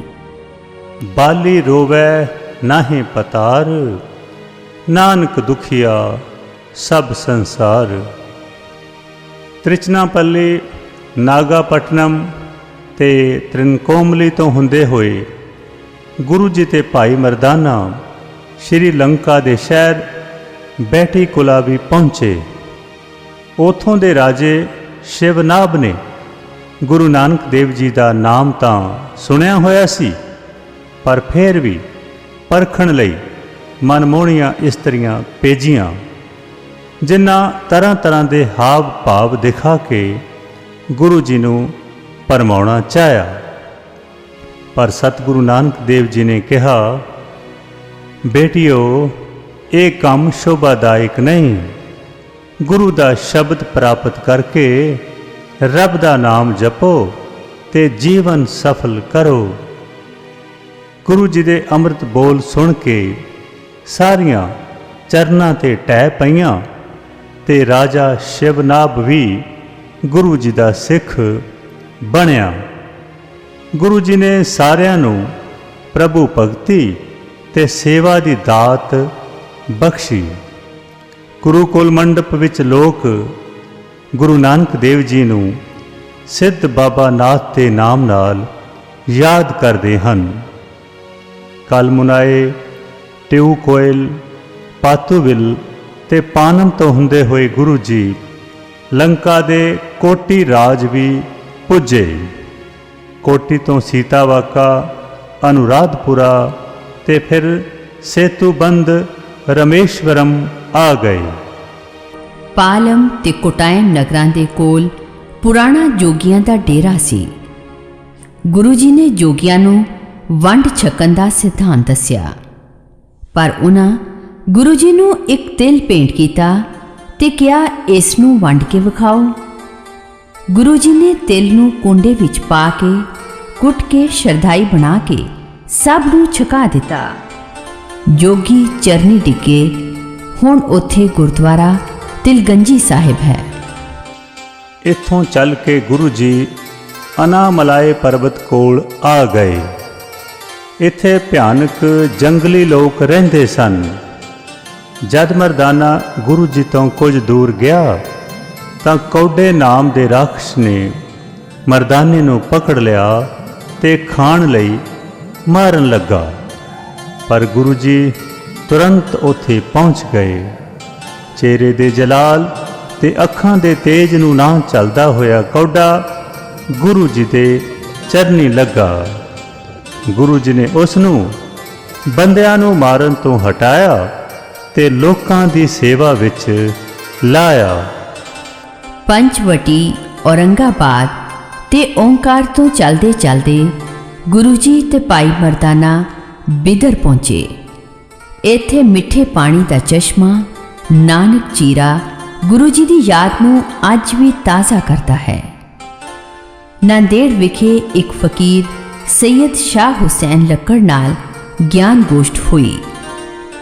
ਨਾਂਦੇੜ ਤੋਂ ਚੱਲ ਕੇ ਦੇਵਗਿਰੀ ਤੇ ਫਿਰ ਬੜੌਚ ਆ ਗਏ। ਬੜੌਚ ਵਿਖੇ ਗੁਰਦੁਆਰਾ ਨਾਨਕ ਬਾੜੀ ਗੁਰੂ ਸਾਹਿਬ ਦੇ ਉੱਥੇ ਜਾਣ ਦੀ ਯਾਦ ਦਿਲਾਉਂਦਾ ਹੈ। ਫਿਰ ਸੋਮਨਾਥ, ਜੂਨਾਗੜ੍ਹ ਤੇ ਫਿਰ ਗਿਰਨਾਰ ਪਰਬਤ ਤੋਂ ਹੁੰਦੇ ਹੋਏ ਦਵਾਰਕਾ ਨਗਰੀ ਪੁੱਜੇ। ਇੱਕ ਈਸ਼ਵਰ ਭਗਤੀ ਦਾ ਉਪਦੇਸ਼ ਦਿੰਦੇ ਅਹਿਮਦਾਬਾਦ ਤੋਂ ਹੁੰਦੇ ਹੋਏ ਗੁਰੂ ਜੀ ਉਜੈਨ ਪੁੱਜੇ। ਇੱਥੇ ਭਰਤਰੀ ਜੋਗੀ ਨੂੰ ਅਸਲ ਜੋਗ ਸਮਝਾਇਆ ਤੇ ਕਿਹਾ, ਅੰਜਨ ਮਾਹੀ ਨਿਰੰਜਨ ਰਹੀਐ, ਜੋਗ ਜੁਗਤ ਇਵ ਪਾਈਐ। ਉਦੈਪੁਰ, ਨਾਥਦੁਆਰਾ, ਚਿਤੌੜ, ਅਜਮੇਰ ਤੇ ਪੁਸ਼ਕਰ ਤੋਂ ਹੁੰਦੇ ਹੋਏ ਗੁਰੂ ਜੀ ਮਥੁਰਾ ਆ ਗਏ ਤੇ ਕੇਸ਼ਵ ਦੇਵਾ ਦੇ ਮੰਦਰ ਵਿੱਚ ਆ ਬਿਰਾਜੇ। ਲੋਕ ਦਰਸ਼ਨ ਕਰਨ ਲਈ ਆਏ ਤਾਂ ਗੁਰੂ ਜੀ ਨੇ ਸ਼ਬਦ ਗਾਇਆ, ਆਪਣੇ ਠਾਕੁਰ ਕੀ ਹਉ ਚੇਰੀ, ਆਪਣੇ ਠਾਕੁਰ ਕੀ ਹਉ ਚੇਰੀ। ਚਰਨ ਗਹੇ ਜਗ ਜੀਵਨ ਪ੍ਰਭ ਕੇ, ਚਰਨ ਗਹੇ ਜਗ ਜੀਵਨ ਪ੍ਰਭ ਕੇ। ਹਉ ਮੈਂ ਮਾਰ ਨਬੇਰੀ, ਆਪਣੇ ਠਾਕੁਰ ਕੀ ਹਉ ਚੇਰੀ, ਆਪਣੇ ਠਾਕੁਰ ਕੀ ਹਉ ਚੇਰੀ। ਮਥੁਰਾ ਤੋਂ ਚਲਦੇ ਹੋਏ ਗੁਰੂ ਜੀ ਤੇ ਭਾਈ ਮਰਦਾਨਾ ਦਿੱਲੀ ਆ ਗਏ ਤੇ ਇੱਥੇ ਮਜਨੂ ਦਰਵੇਸ਼ ਦੇ ਟਿੱਲੇ ਤੇ ਰਹੇ।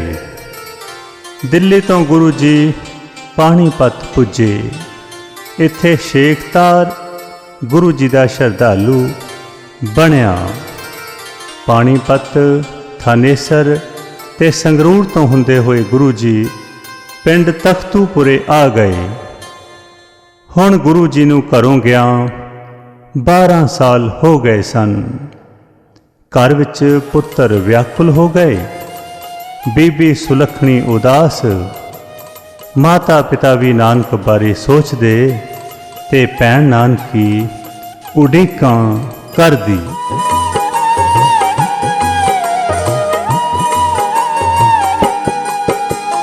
ਕਈ ਜੁਗੜੇ ਬੀਤ ਗਏ ਵੀਰਿਆ ਮੁਖ ਦੇਖਿਆ ਤੇਰਾ, ਕਈ ਜੁਗੜੇ ਬੀਤ ਗਏ ਵੀਰਿਆ ਮੁਖ ਦੇਖਿਆ ਤੇਰਾ। ਕਿਉਂ ਛੱਡ ਕਰ ਬਾਰ ਤਾਈ ਲਾਇਆ ਜਾ ਪਰਦੇਸੀ ਡੇਰਾ, ਕਿਉਂ ਛੱਡ ਕਰ ਬਾਰ ਤਾਈ ਲਾਇਆ ਜਾ ਪਰਦੇਸੀ ਡੇਰਾ। ਆ ਵੇਖ ਸੁਲੱਖਣੀ ਨੂੰ,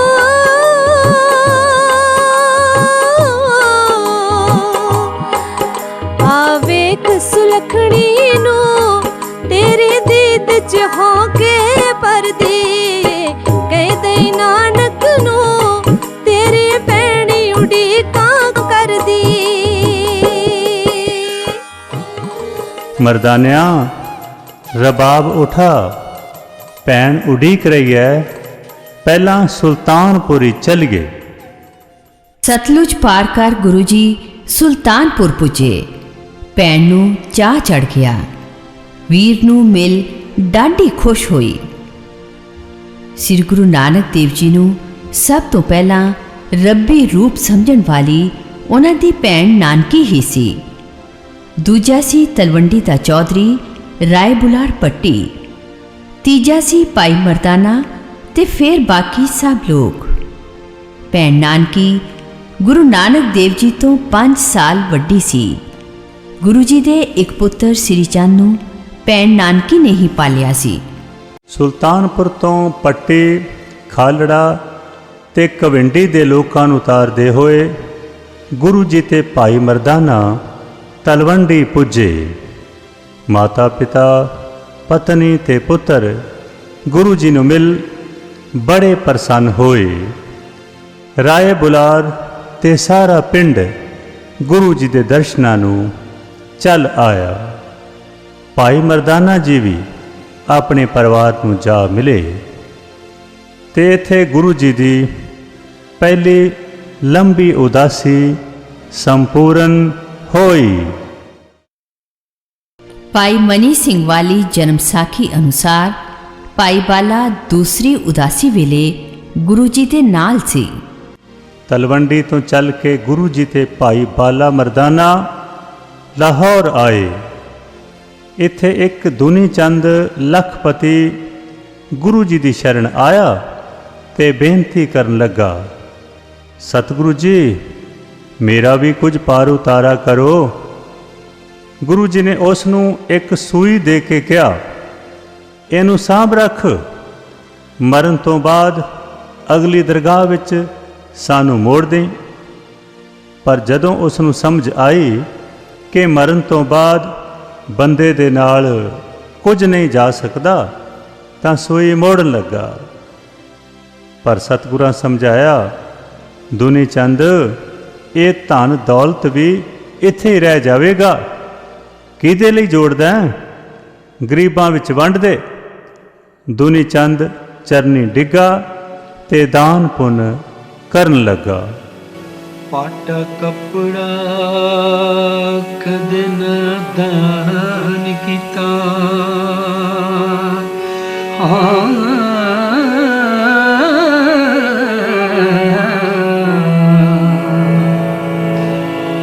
ਗਾਹਾਂ ਲੱਭਣੇ ਰੇਸ਼ਮੀ ਆਥਾਨੇ ਕਿੱਥੋਂ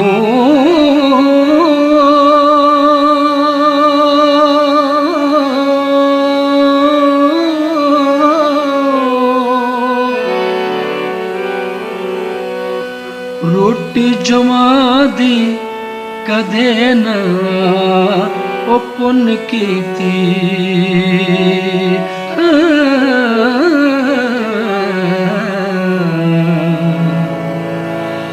ਗਾਹਾਂ ਲੱਭਣੇ ਖੀਰ ਪਕਵਾਨ ਕਿੱਥੋਂ। ਫਿਰ ਵੈਰੋਵਾਲ, ਖਡੂਰ, ਜਲੰਧਰ ਤੇ ਹੁਸ਼ਿਆਰਪੁਰ ਵਿੱਚ ਦੀ ਨੈਣਾ ਦੇਵੀ ਤੇ ਲਾਗੇ ਇੱਕ ਜੰਗਲ ਵਿੱਚ ਜਾ ਬੈਠੇ। ਇੱਥੇ ਪੀਰ ਬੁੱਢਨ ਸ਼ਾਹ ਨਾਲ ਗਿਆਨ ਗੋਸ਼ਟ ਹੋਈ। ਗੁਰੂ ਜੀ ਨੇ ਇੱਥੇ 13 ਦਿਨ ਇਲਾਹੀ ਬਾਣੀ ਦਾ ਕੀਰਤਨ ਕੀਤਾ। ਹੁਣ ਇਸ ਅਸਥਾਨ ਨੂੰ ਕੀਰਤਪੁਰ ਸਾਹਿਬ ਕਹਿੰਦੇ ਹਨ। ਸਾਹਿਬਾ ਮੇਰੇ ਸਾਹਿਬਾ, ਕੌਣ ਜਾਣੇ ਗੁਣ ਤੇਰੇ। ਸਾਹਿਬਾ ਮੇਰੇ ਸਾਹਿਬਾ, ਕੌਣ ਜਾਣੇ ਗੁਣ ਤੇਰੇ। ਕਹੀ ਨਾ ਜਾਣੀ ਔਗਣ ਮੇਰੇ, ਕਹੀ ਨਾ ਜਾਣੀ ਔਗਣ ਮੇਰੇ ਸਾਹਿਬਾ, ਮੇਰੇ ਸਾਹਿਬਾ, ਕੌਣ ਜਾਣੇ ਗੁਣ ਤੇਰੇ। ਸਾਹਿਬਾ ਮੇਰੇ ਸਾਹਿਬਾ, ਕੌਣ ਜਾਣੇ ਗੁਣ ਤੇਰੇ।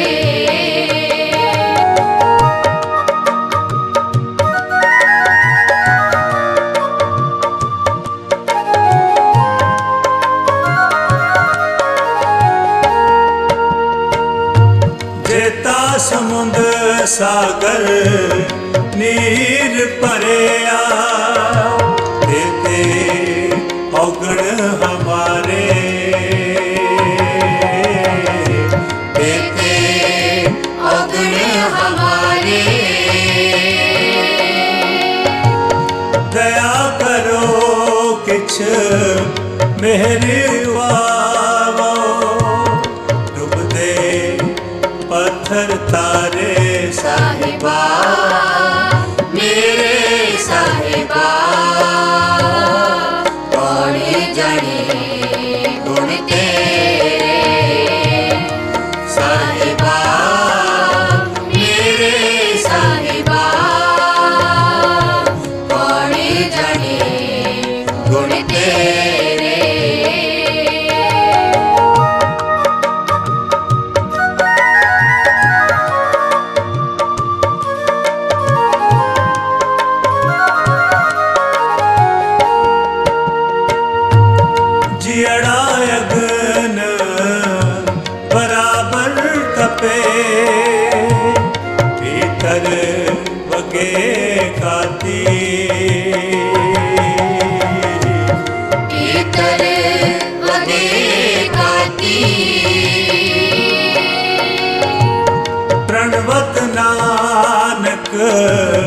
ਹੁਕਮ ਪਛਾਣੇ, ਸੁਖ ਹੋਵੇ ਦਿਨ ਰਾਤੀ ਸਾਹਿਬਾ, ਮੇਰੇ ਸਾਹਿਬਾ।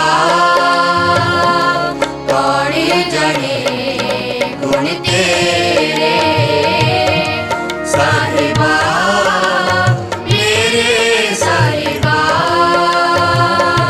ਕੌਣ ਜਾਣੇ ਗੁਣ ਤੇਰੇ ਸਾਹਿਬਾ, ਮੇਰੇ ਸਾਹਿਬਾ।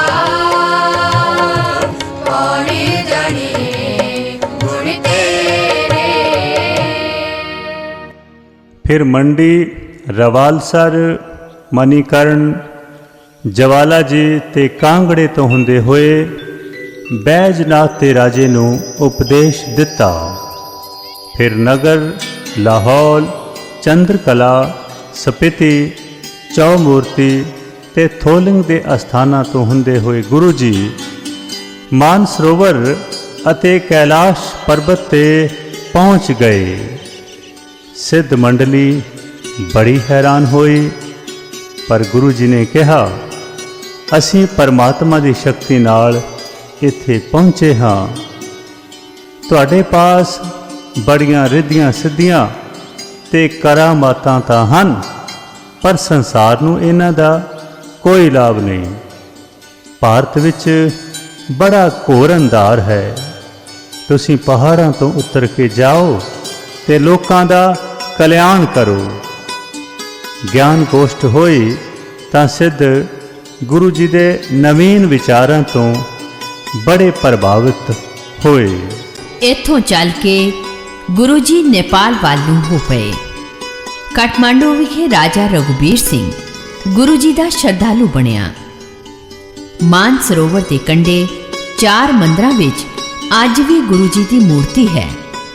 ਬਹੁਤ ਸਾਰੇ ਤਿੱਬਤੀ ਗੁਰੂ ਨਾਨਕ ਦੇਵ ਜੀ ਨੂੰ ਪਦਮਾ ਸੰਭਵ ਦਾ ਅਵਤਾਰ ਮੰਨਦੇ ਹਨ। ਸਿੱਕਮ ਦੇ ਲੋਕਾਂ ਦਾ ਕਹਿਣਾ ਹੈ ਕਿ ਗੈਂਗਟੌਕ ਤੋਂ 100 ਕਿਲੋਮੀਟਰ ਦੂਰ ਨਾਰਥ ਸਿੱਕਮ ਵਿੱਚ ਗੁਰਦੰਬਾ ਝੀਲ ਤੇ ਵੀ ਗੁਰੂ ਨਾਨਕ ਦੇਵ ਜੀ ਗਏ ਸਨ।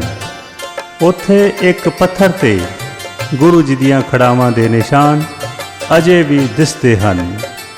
ਇਸ ਜਗ੍ਹਾ ਦਾ ਨਾਮ ਚੁੰਗਥਾਂਗ ਹੈ। ਪ੍ਰਗਟ ਭਈ ਸਗਲੇ ਜੁਗ ਅੰਤਰ, ਸਗਲੇ ਜੁਗ ਅੰਤਰ, ਗੁਰੂ ਨਾਨਕ ਕੀ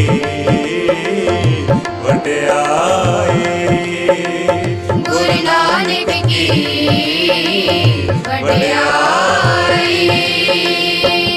ਪ੍ਰਗਟ ਭਈ ਸਗਲੇ ਜੁਗ ਅੰਤਰ, ਸਗਲੇ ਜੁਗ ਅੰਤਰ, ਗੁਰੂ ਨਾਨਕ ਕੀ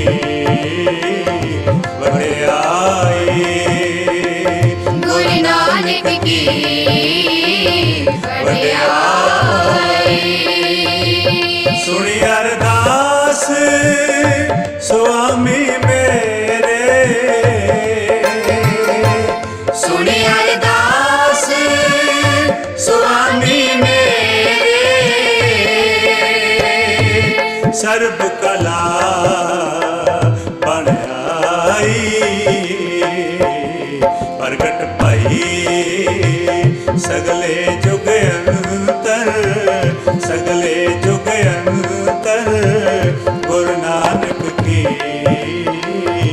ਵਡਿਆਈ, ਗੁਰੂ ਨਾਨਕ ਕੀ ਵਡਿਆਈ।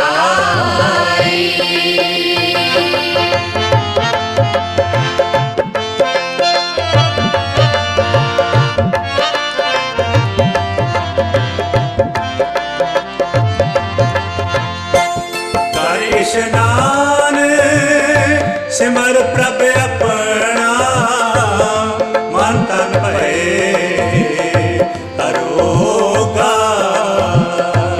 ਕੋਟ ਬਿਗਨ ਲਾਥੇ ਪ੍ਰਭ ਸਰਣਾ, ਪ੍ਰਗਟੇ ਭਏ ਸੰਜੋਗਾ।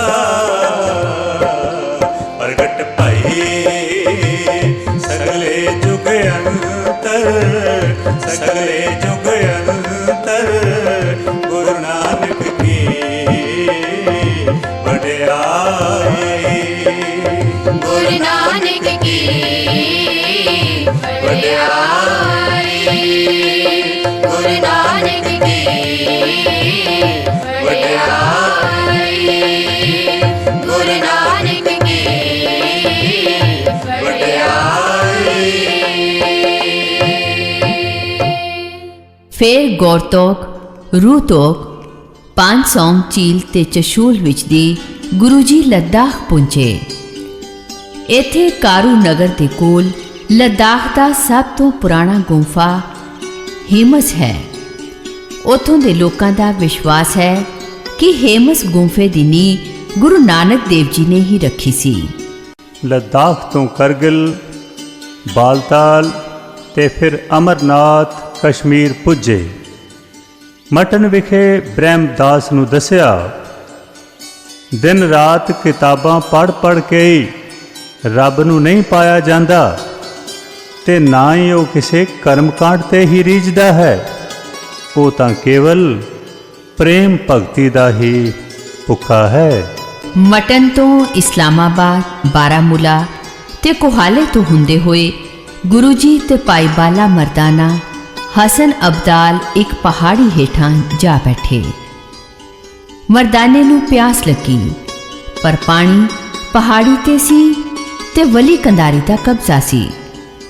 ਮਰਦਾਨੇ ਨੂੰ ਪਾਣੀ ਨਾ ਮਿਲਿਆ, ਪਰ ਗੁਰੂ ਜੀ ਨੇ ਇੱਕ ਚਸ਼ਮੇ ਰਾਹੀਂ ਪਾਣੀ ਖਿੱਚ ਲਿਆ। ਵਲੀ ਗੁੱਸੇ ਵਿੱਚ ਆਇਆ, ਭਾਰੀ ਪੱਥਰ ਰੋੜਿਆ। ਗੁਰੂ ਜੀ ਨੇ ਪੰਜਾ ਲਾ ਕੇ ਰੋਕ ਲਿਆ। ਵਲੀ ਚਰਨੀ ਡਿੱਗਾ। ਹੁਣ ਉੱਥੇ ਗੁਰਦੁਆਰਾ ਪੰਜਾ ਸਾਹਿਬ ਹੈ।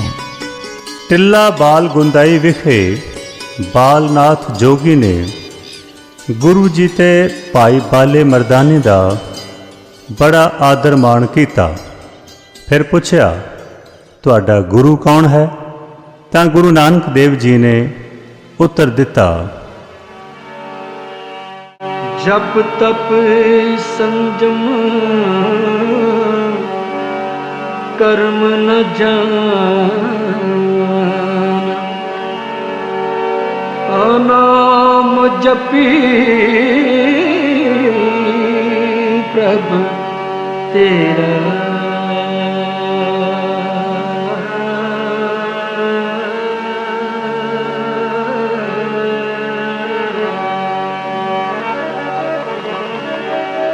ਗੁਰ ਪਰਮੇਸ਼ਰ ਨਾਨਕ ਪਿਟਿਓ,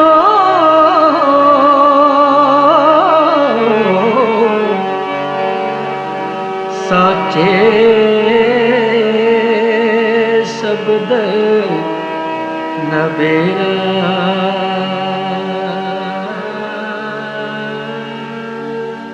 ਇਹ ਸੁਣ ਕੇ ਬਾਲਨਾਥ ਨੇ ਕਿਹਾ, ਸੱਚ ਹੀ ਤੁਹਾਨੂੰ ਪਰਮੇਸ਼ਰ ਪੂਰਾ ਗੁਰੂ ਮਿਲਿਆ ਹੈ। ਸਿਆਲਕੋਟ ਵਿਖੇ ਗੁਰੂ ਜੀ ਨੇ ਇਲਾਹੀ ਬਾਣੀ ਦਾ ਕੀਰਤਨ ਸੁਣਾ ਕੇ ਪੀਰ ਹਮਜ਼ਾ ਗੌਸ ਦੇ ਗੁੱਸੇ ਨੂੰ ਠੰਡਾ ਕੀਤਾ ਤੇ ਪੀਰ ਨੂੰ ਸਮਝਾਇਆ, ਕਰਾਮਾਤ ਲੋਕਾਂ ਨੂੰ ਡਰਾਉਣ ਲਈ ਨਹੀਂ, ਸਗੋਂ ਸਭ ਦੀ ਸੇਵਾ ਲਈ ਵਰਤਣੀ ਚਾਹੀਦੀ ਹੈ। ਸਿਆਲਕੋਟ ਵਿਖੇ ਹੀ ਗੁਰੂ ਜੀ ਨੇ ਮੂਲੇ ਸੇਠ ਨੂੰ ਤਾਰਿਆ, ਜਿਸ ਬੇਰੀ ਹੇਠਾਂ ਬੈਠੇ ਅੱਜ ਕੱਲ੍ਹ ਉੱਥੇ ਗੁਰਦੁਆਰਾ ਬੇਰ ਸਾਹਿਬ ਹੈ। ਫਿਰ ਕੋਟਲੇ ਵਿਖੇ ਮੀਆਂ ਮਿੱਠੇ ਨੂੰ ਅਸਲ ਮੁਸਲਮਾਨ ਦੀ ਪਰਿਭਾਸ਼ਾ ਦੱਸੀ ਤੇ ਕਿਹਾ, ਧਰਮ ਹਰ ਮਨੁੱਖ ਨੂੰ ਪਿਆਰਾ ਹੋਣਾ ਚਾਹੀਦਾ ਹੈ। ਕਿਸੇ ਲਾਲਚ ਵਿੱਚ ਆ ਕੇ ਆਪਣਾ ਧਰਮ ਛੱਡਣਾ ਪਾਪ ਹੈ। ਕੋਟਲੇ ਤੋਂ ਗੁਰੂ ਨਾਨਕ ਸਾਹਿਬ, ਭਾਈ ਬਾਲਾ ਤੇ ਭਾਈ ਮਰਦਾਨਾ ਤਲਵੰਡੀ ਆ ਗਏ।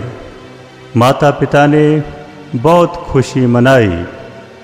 ਪਿੰਡ ਦੇ ਲੋਕ ਦਰਸ਼ਨ ਕਰਨ ਲਈ ਆਏ।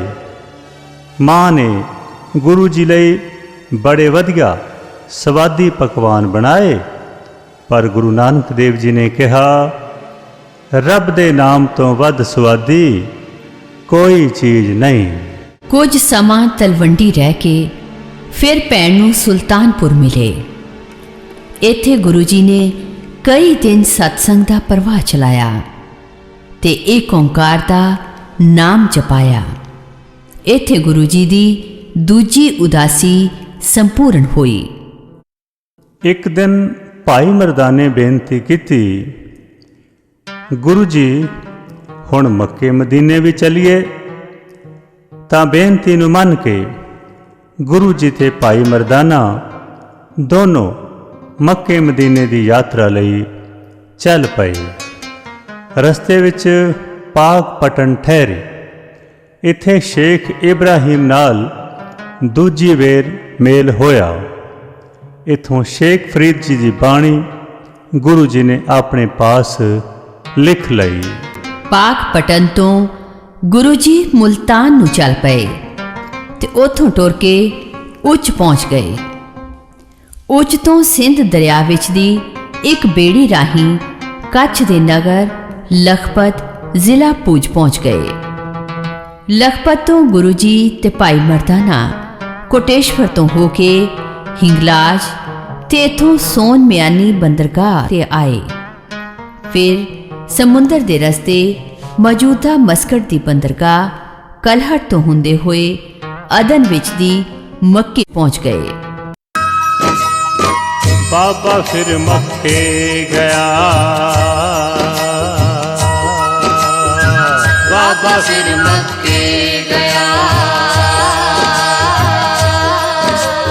ਨੀਲ ਵਸਤਰ ਤਾਰੇ ਬਨਵਾਰੀ, ਬਾਬਾ ਫਿਰ ਮੱਕੇ ਗਿਆ। ਆਸਾ ਹੱਥ ਕਿਤਾਬ ਕੱਛ, ਆਸਾ ਹੱਥ ਕਿਤਾਬ ਕੱਛ। ਪੂਜਾ ਬਾਂਗ ਮੁਸੱਲਾ ਤਾਰੀ,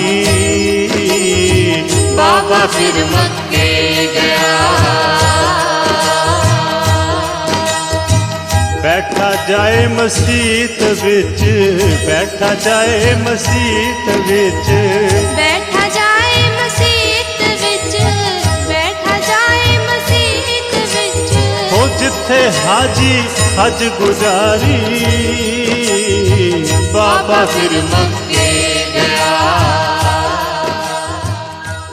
ਮੱਕੇ ਪੁੱਜ ਕੇ ਗੁਰੂ ਜੀ ਨੇ ਵੀ ਹਾਜੀਆਂ ਵਾਲਾ ਭੇਖ ਧਾਰਨ ਕਰ ਲਿਆ।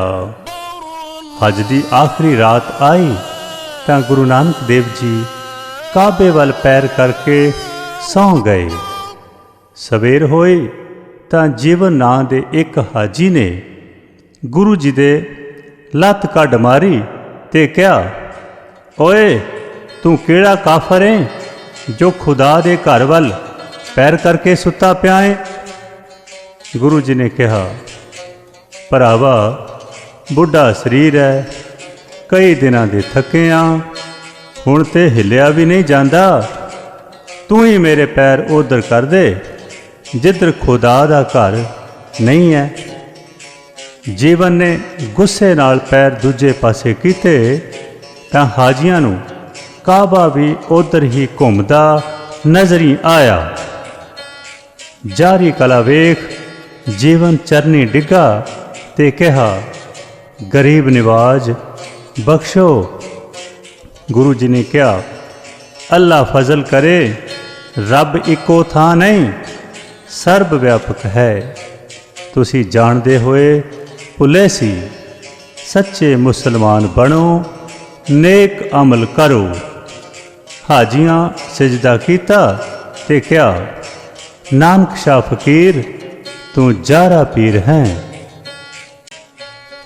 ਇੱਥੇ ਹੀ ਪੀਰ ਰੁਕਨਦੀਨ ਦੇ ਮੰਗਣ ਤੇ ਗੁਰੂ ਜੀ ਨੇ ਉਸ ਨੂੰ ਆਪਣੀ ਖੜਾਮ ਨਿਸ਼ਾਨੀ ਵਜੋਂ ਦਿੱਤੀ। ਅੱਜ ਕੱਲ੍ਹ ਇਹ ਖੜਾਂ ਉੱਚ ਸ਼ਰੀਫ ਵਿਖੇ ਰੱਖੀ ਹੋਈ ਹੈ। ਕਈ ਵਾਰੀ ਧਨਵਾਨ ਸਿੱਖਾਂ ਨੇ ਇਹ ਖੜਾਂ ਲੈਣ ਦੀ ਕੋਸ਼ਿਸ਼ ਕੀਤੀ, ਪਰ ਉਹਨਾਂ ਬਾਬੇ ਨਾਨਕ ਦੀ ਇਹ ਨਿਸ਼ਾਨੀ ਕਿਸੇ ਕੀਮਤ ਤੇ ਨਹੀਂ ਦਿੱਤੀ। ਮੱਕੇ ਤੋਂ ਗੁਰੂ ਨਾਨਕ ਸਾਹਿਬ ਤੇ ਭਾਈ ਮਰਦਾਨਾ ਮਦੀਨੇ ਆਏ ਤੇ ਫੈਜ਼ ਤੋਂ ਹੁੰਦੇ ਹੋਏ ਬਗਦਾਦ ਪੁੱਜ ਗਏ। ਅੰਮ੍ਰਿਤ ਵੇਲੇ ਉੱਠੇ ਤਾਂ ਕੀਰਤਨ ਕੀਤਾ। ਪੀਰ ਦਸਤਗੀਰ ਤੇ ਹੋਰ ਲੋਕ ਆ ਕੇ ਕਹਿਣ ਲੱਗੇ, ਖੁਦਾ ਦੀ ਬੰਦਗੀ ਵਿੱਚ ਰਾਗ ਮਨਾ ਹੈ। ਪਰ ਗੁਰੂ ਜੀ ਨੇ ਕਿਹਾ, ਰੱਬ ਦੀ ਉਸਤਤ ਵਿੱਚ ਰਾਗ ਰੂਹ ਦੀ ਖੁਰਾਕ ਹੈ। ਜਦ ਕੀਰਤਨ ਸੁਣਾਇਆ ਤਾਂ ਲੋਕ ਬੜੇ ਪ੍ਰਸੰਨ ਹੋਏ। ਫਿਰ ਪੀਰ ਦੇ ਪੁੱਤਰ ਨੂੰ ਲੱਖਾਂ ਆਕਾਸ਼ ਤੇ ਲੱਖਾਂ ਪਤਾਲ ਦਿਖਾ ਕੇ 14 ਲੋਕ ਵਾਲਾ ਭਰਮ ਵੀ ਤੋੜਿਆ। ਪਤਾਲਾ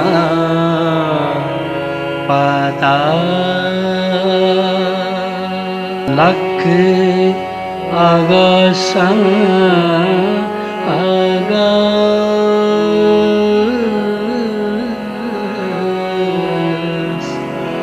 ਓੜਕ ਪਾਲ ਥਕੇ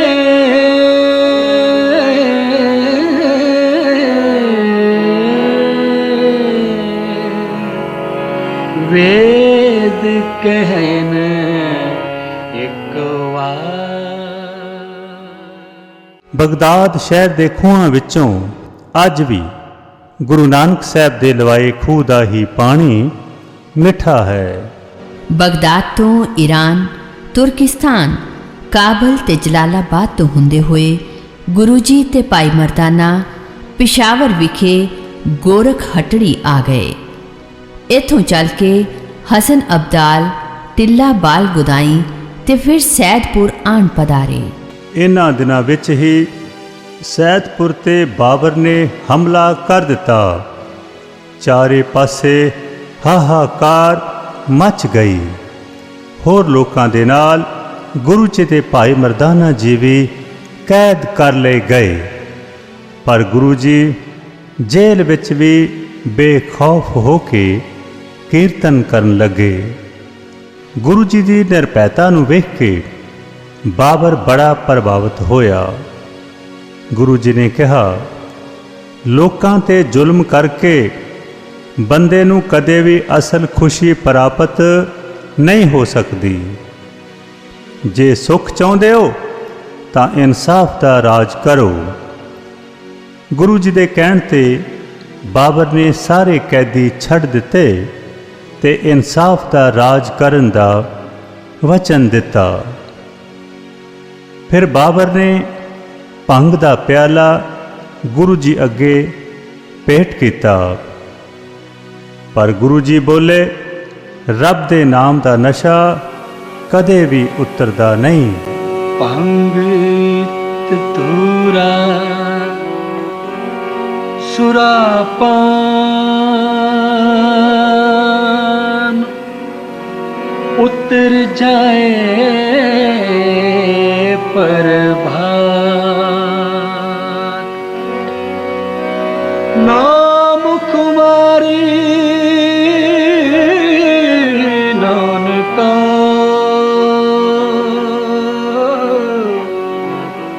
ਚੜੀ ਰਹੇ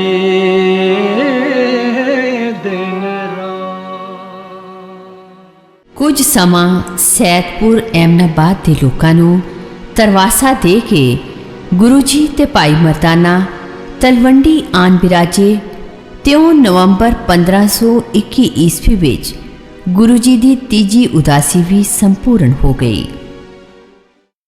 ਹੁਣ ਗੁਰੂ ਜੀ ਨੇ ਲਾਹੌਰ ਤੋਂ 50 ਮੀਲ ਦੂਰ ਰਾਵੀ ਦੇ ਕੰਢੇ ਡੇਰਾ ਲਾ ਲਿਆ। ਰੋਜ਼ ਪੀਰ ਫਕੀਰਾਂ ਦੀ ਸੰਗਤ ਹੁੰਦੀ। ਲੋਕ ਆਤਮ ਗਿਆਨ ਪ੍ਰਾਪਤ ਕਰਦੇ। ਸੇਵਕਾਂ ਧਰਮਸ਼ਾਲਾ ਬਣਾ ਦਿੱਤੀ। ਲੋਕ ਵਸਣ ਲੱਗੇ ਤੇ ਇਉਂ ਕਰਤਾਰਪੁਰ ਗਾਮ ਬਸਾਇਆ। ਜਿੱਥੇ ਜਪੀਏ ਗੁਰਾਂ ਦਾ ਨਾਮ, ਹੋ ਜਿੱਥੇ ਜਪੀਏ ਗੁਰਾਂ ਦਾ ਨਾਮ, ਉਹ ਧਰਤ ਸੁਹਾਵੇ ਲੱਗਦੀ। ਜਿੱਥੇ ਜਪੀਏ ਗੁਰਾਂ ਦਾ ਨਾਮ, ਉਹ ਧਰਤ ਸੁਹਾਵੇ ਲੱਗਦੀ।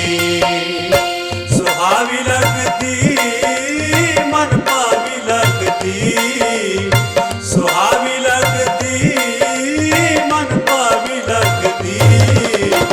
ਸਦਾ ਵਸਦੇ ਉਹ ਰਹਿਣ ਘਰਾਂ, ਓ ਸਦਾ ਵਸਦੇ ਉਹ ਰਹਿਣ ਘਰਾਂ, ਨਾ ਤੱਤੀ ਕਦੇ ਆਵਗਦੀ, ਜਿੱਥੇ ਜਪੀਏ ਗੁਰਾਂ ਦਾ ਨਾਮ, ਉਹ ਧਰਤ ਸੁਹਾਵੀ ਲੱਗਦੀ।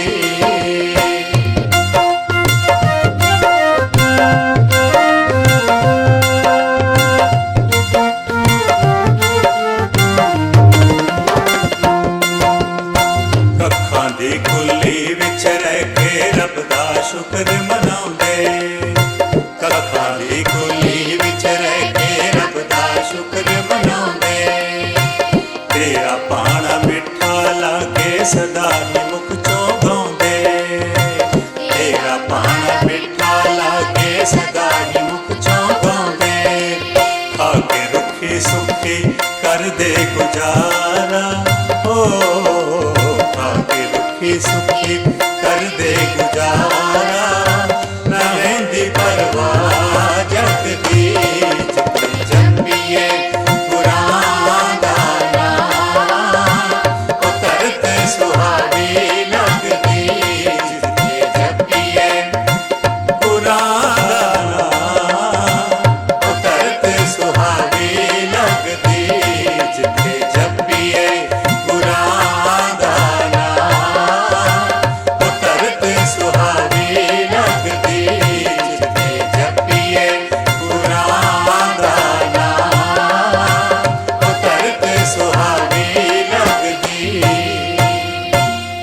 ਵੈਸ਼ਨੋ ਦੇਵੀ ਦੀ ਯਾਤਰਾ ਤੇ ਜਾਂਦਿਆਂ ਭਾਈ ਲਹਿਣਾ ਜੀ ਨੇ ਕਰਤਾਰਪੁਰ ਵਿਖੇ ਜਦੋਂ ਰੱਬੀ ਕੀਰਤਨ ਸੁਣਿਆ ਤਾਂ ਉਹ ਵੀ ਗੁਰੂ ਜੀ ਦੀ ਚਰਨ ਪੌਲ ਲੈ ਕੇ ਸੇਵਕ ਬਣਿਆ ਤੇ ਖੂਬ ਸੇਵਾ ਕਮਾਉਣ ਲੱਗਾ।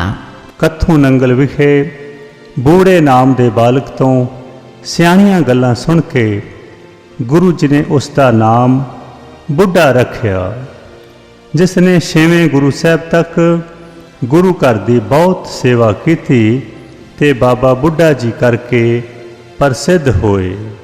ਕਰਤਾਰਪੁਰੋਂ ਸ਼ਿਵਰਾਤਰੀ ਦੇ ਮੇਲੇ ਤੇ ਗੁਰੂ ਜੀ ਤੇ ਭਾਈ ਲਹਿਣਾ ਜੀ ਅਚਲ ਬਟਾਲੇ ਵੀ ਗਏ। ਉੱਥੇ ਜੋਗੀਆਂ ਗੁਰੂ ਜੀ ਨੂੰ ਕੋਈ ਕਰਾਮਾਤ ਵਿਖਾਉਣ ਲਈ ਕਿਹਾ, ਪਰ ਗੁਰੂ ਜੀ ਨੇ ਆਖਿਆ, ਰੱਬ ਦੇ ਨਾਮ ਤੋਂ ਬਿਨਾਂ ਸਾਡੇ ਪਾਸ ਕੋਈ ਕਰਾਮਾਤ ਨਹੀਂ। ਪਰਮਾਤਮਾ ਆਪਣੇ ਸੇਵਕਾਂ ਦੇ ਕਸ਼ਟ ਨਿਵਾਰਦਾ ਤੇ ਕਾਜ ਸਵਾਰਦਾ ਹੈ, ਹੋਰ ਕਰਾਮਾਤ ਕੀ ਕਰਨੀ ਹੈ। ਇਹ ਸੁਣ ਕੇ ਸਿੱਧ ਬੋਲ ਉੱਠੇ, ਧੰਨ ਨਾਨਕ ਤੇਰੀ ਵੱਡੀ ਕਮਾਈ। ਇੱਥੋਂ ਚੱਲ ਕੇ ਕੀੜੀ ਪਠਾਣਾ, ਖਡੂਰ, ਸੁਲਤਾਨਪੁਰ, ਸਿਰਾਏ ਨਾਗਾ, ਸਿਰਸਾ ਤੇ ਫਿਰ ਬੀਕਾਨੇਰ ਪੁੱਜੇ। ਲੋਕਾਂ ਨੂੰ ਸਮਝਾਇਆ, ਪਰਮਾਤਮਾ ਸਭ ਦੇਵਾਂ ਦਾ ਦੇਵ ਹੈ, ਉਸ ਦੀ ਭਗਤੀ ਨਾਲ ਮਨੁੱਖ ਨੂੰ ਧਰਮ, ਅਰਥ ਤੇ ਕਾਮ, ਮੋਖ ਦੀ ਪ੍ਰਾਪਤੀ ਹੁੰਦੀ ਹੈ। ਬੀਕਾਨੇਰ ਤੋਂ ਗੁਰੂ ਜੀ ਉੱਚ ਮੁਲਤਾਨ ਤੇ ਫਿਰ ਦੀਪਾਲਪੁਰ ਵਿਖੇ ਇੱਕ ਕੋੜੀ ਦਾ ਨਿਸਤਾਰਾ ਕਰਕੇ ਸ਼ੇਰਗੜ੍ਹ, ਚੂਣੀਆਂ ਤੇ ਕਸੂਰ ਤੋਂ ਹੁੰਦੇ ਹੋਏ ਲਾਹੌਰ ਪੁੱਜ ਗਏ। ਇੱਥੇ ਸੈਯਦ ਅਬਦੁਲ ਕਾਦਰ ਗਿਲਾਨੀ ਨਾਲ ਮੇਲ ਹੋਇਆ।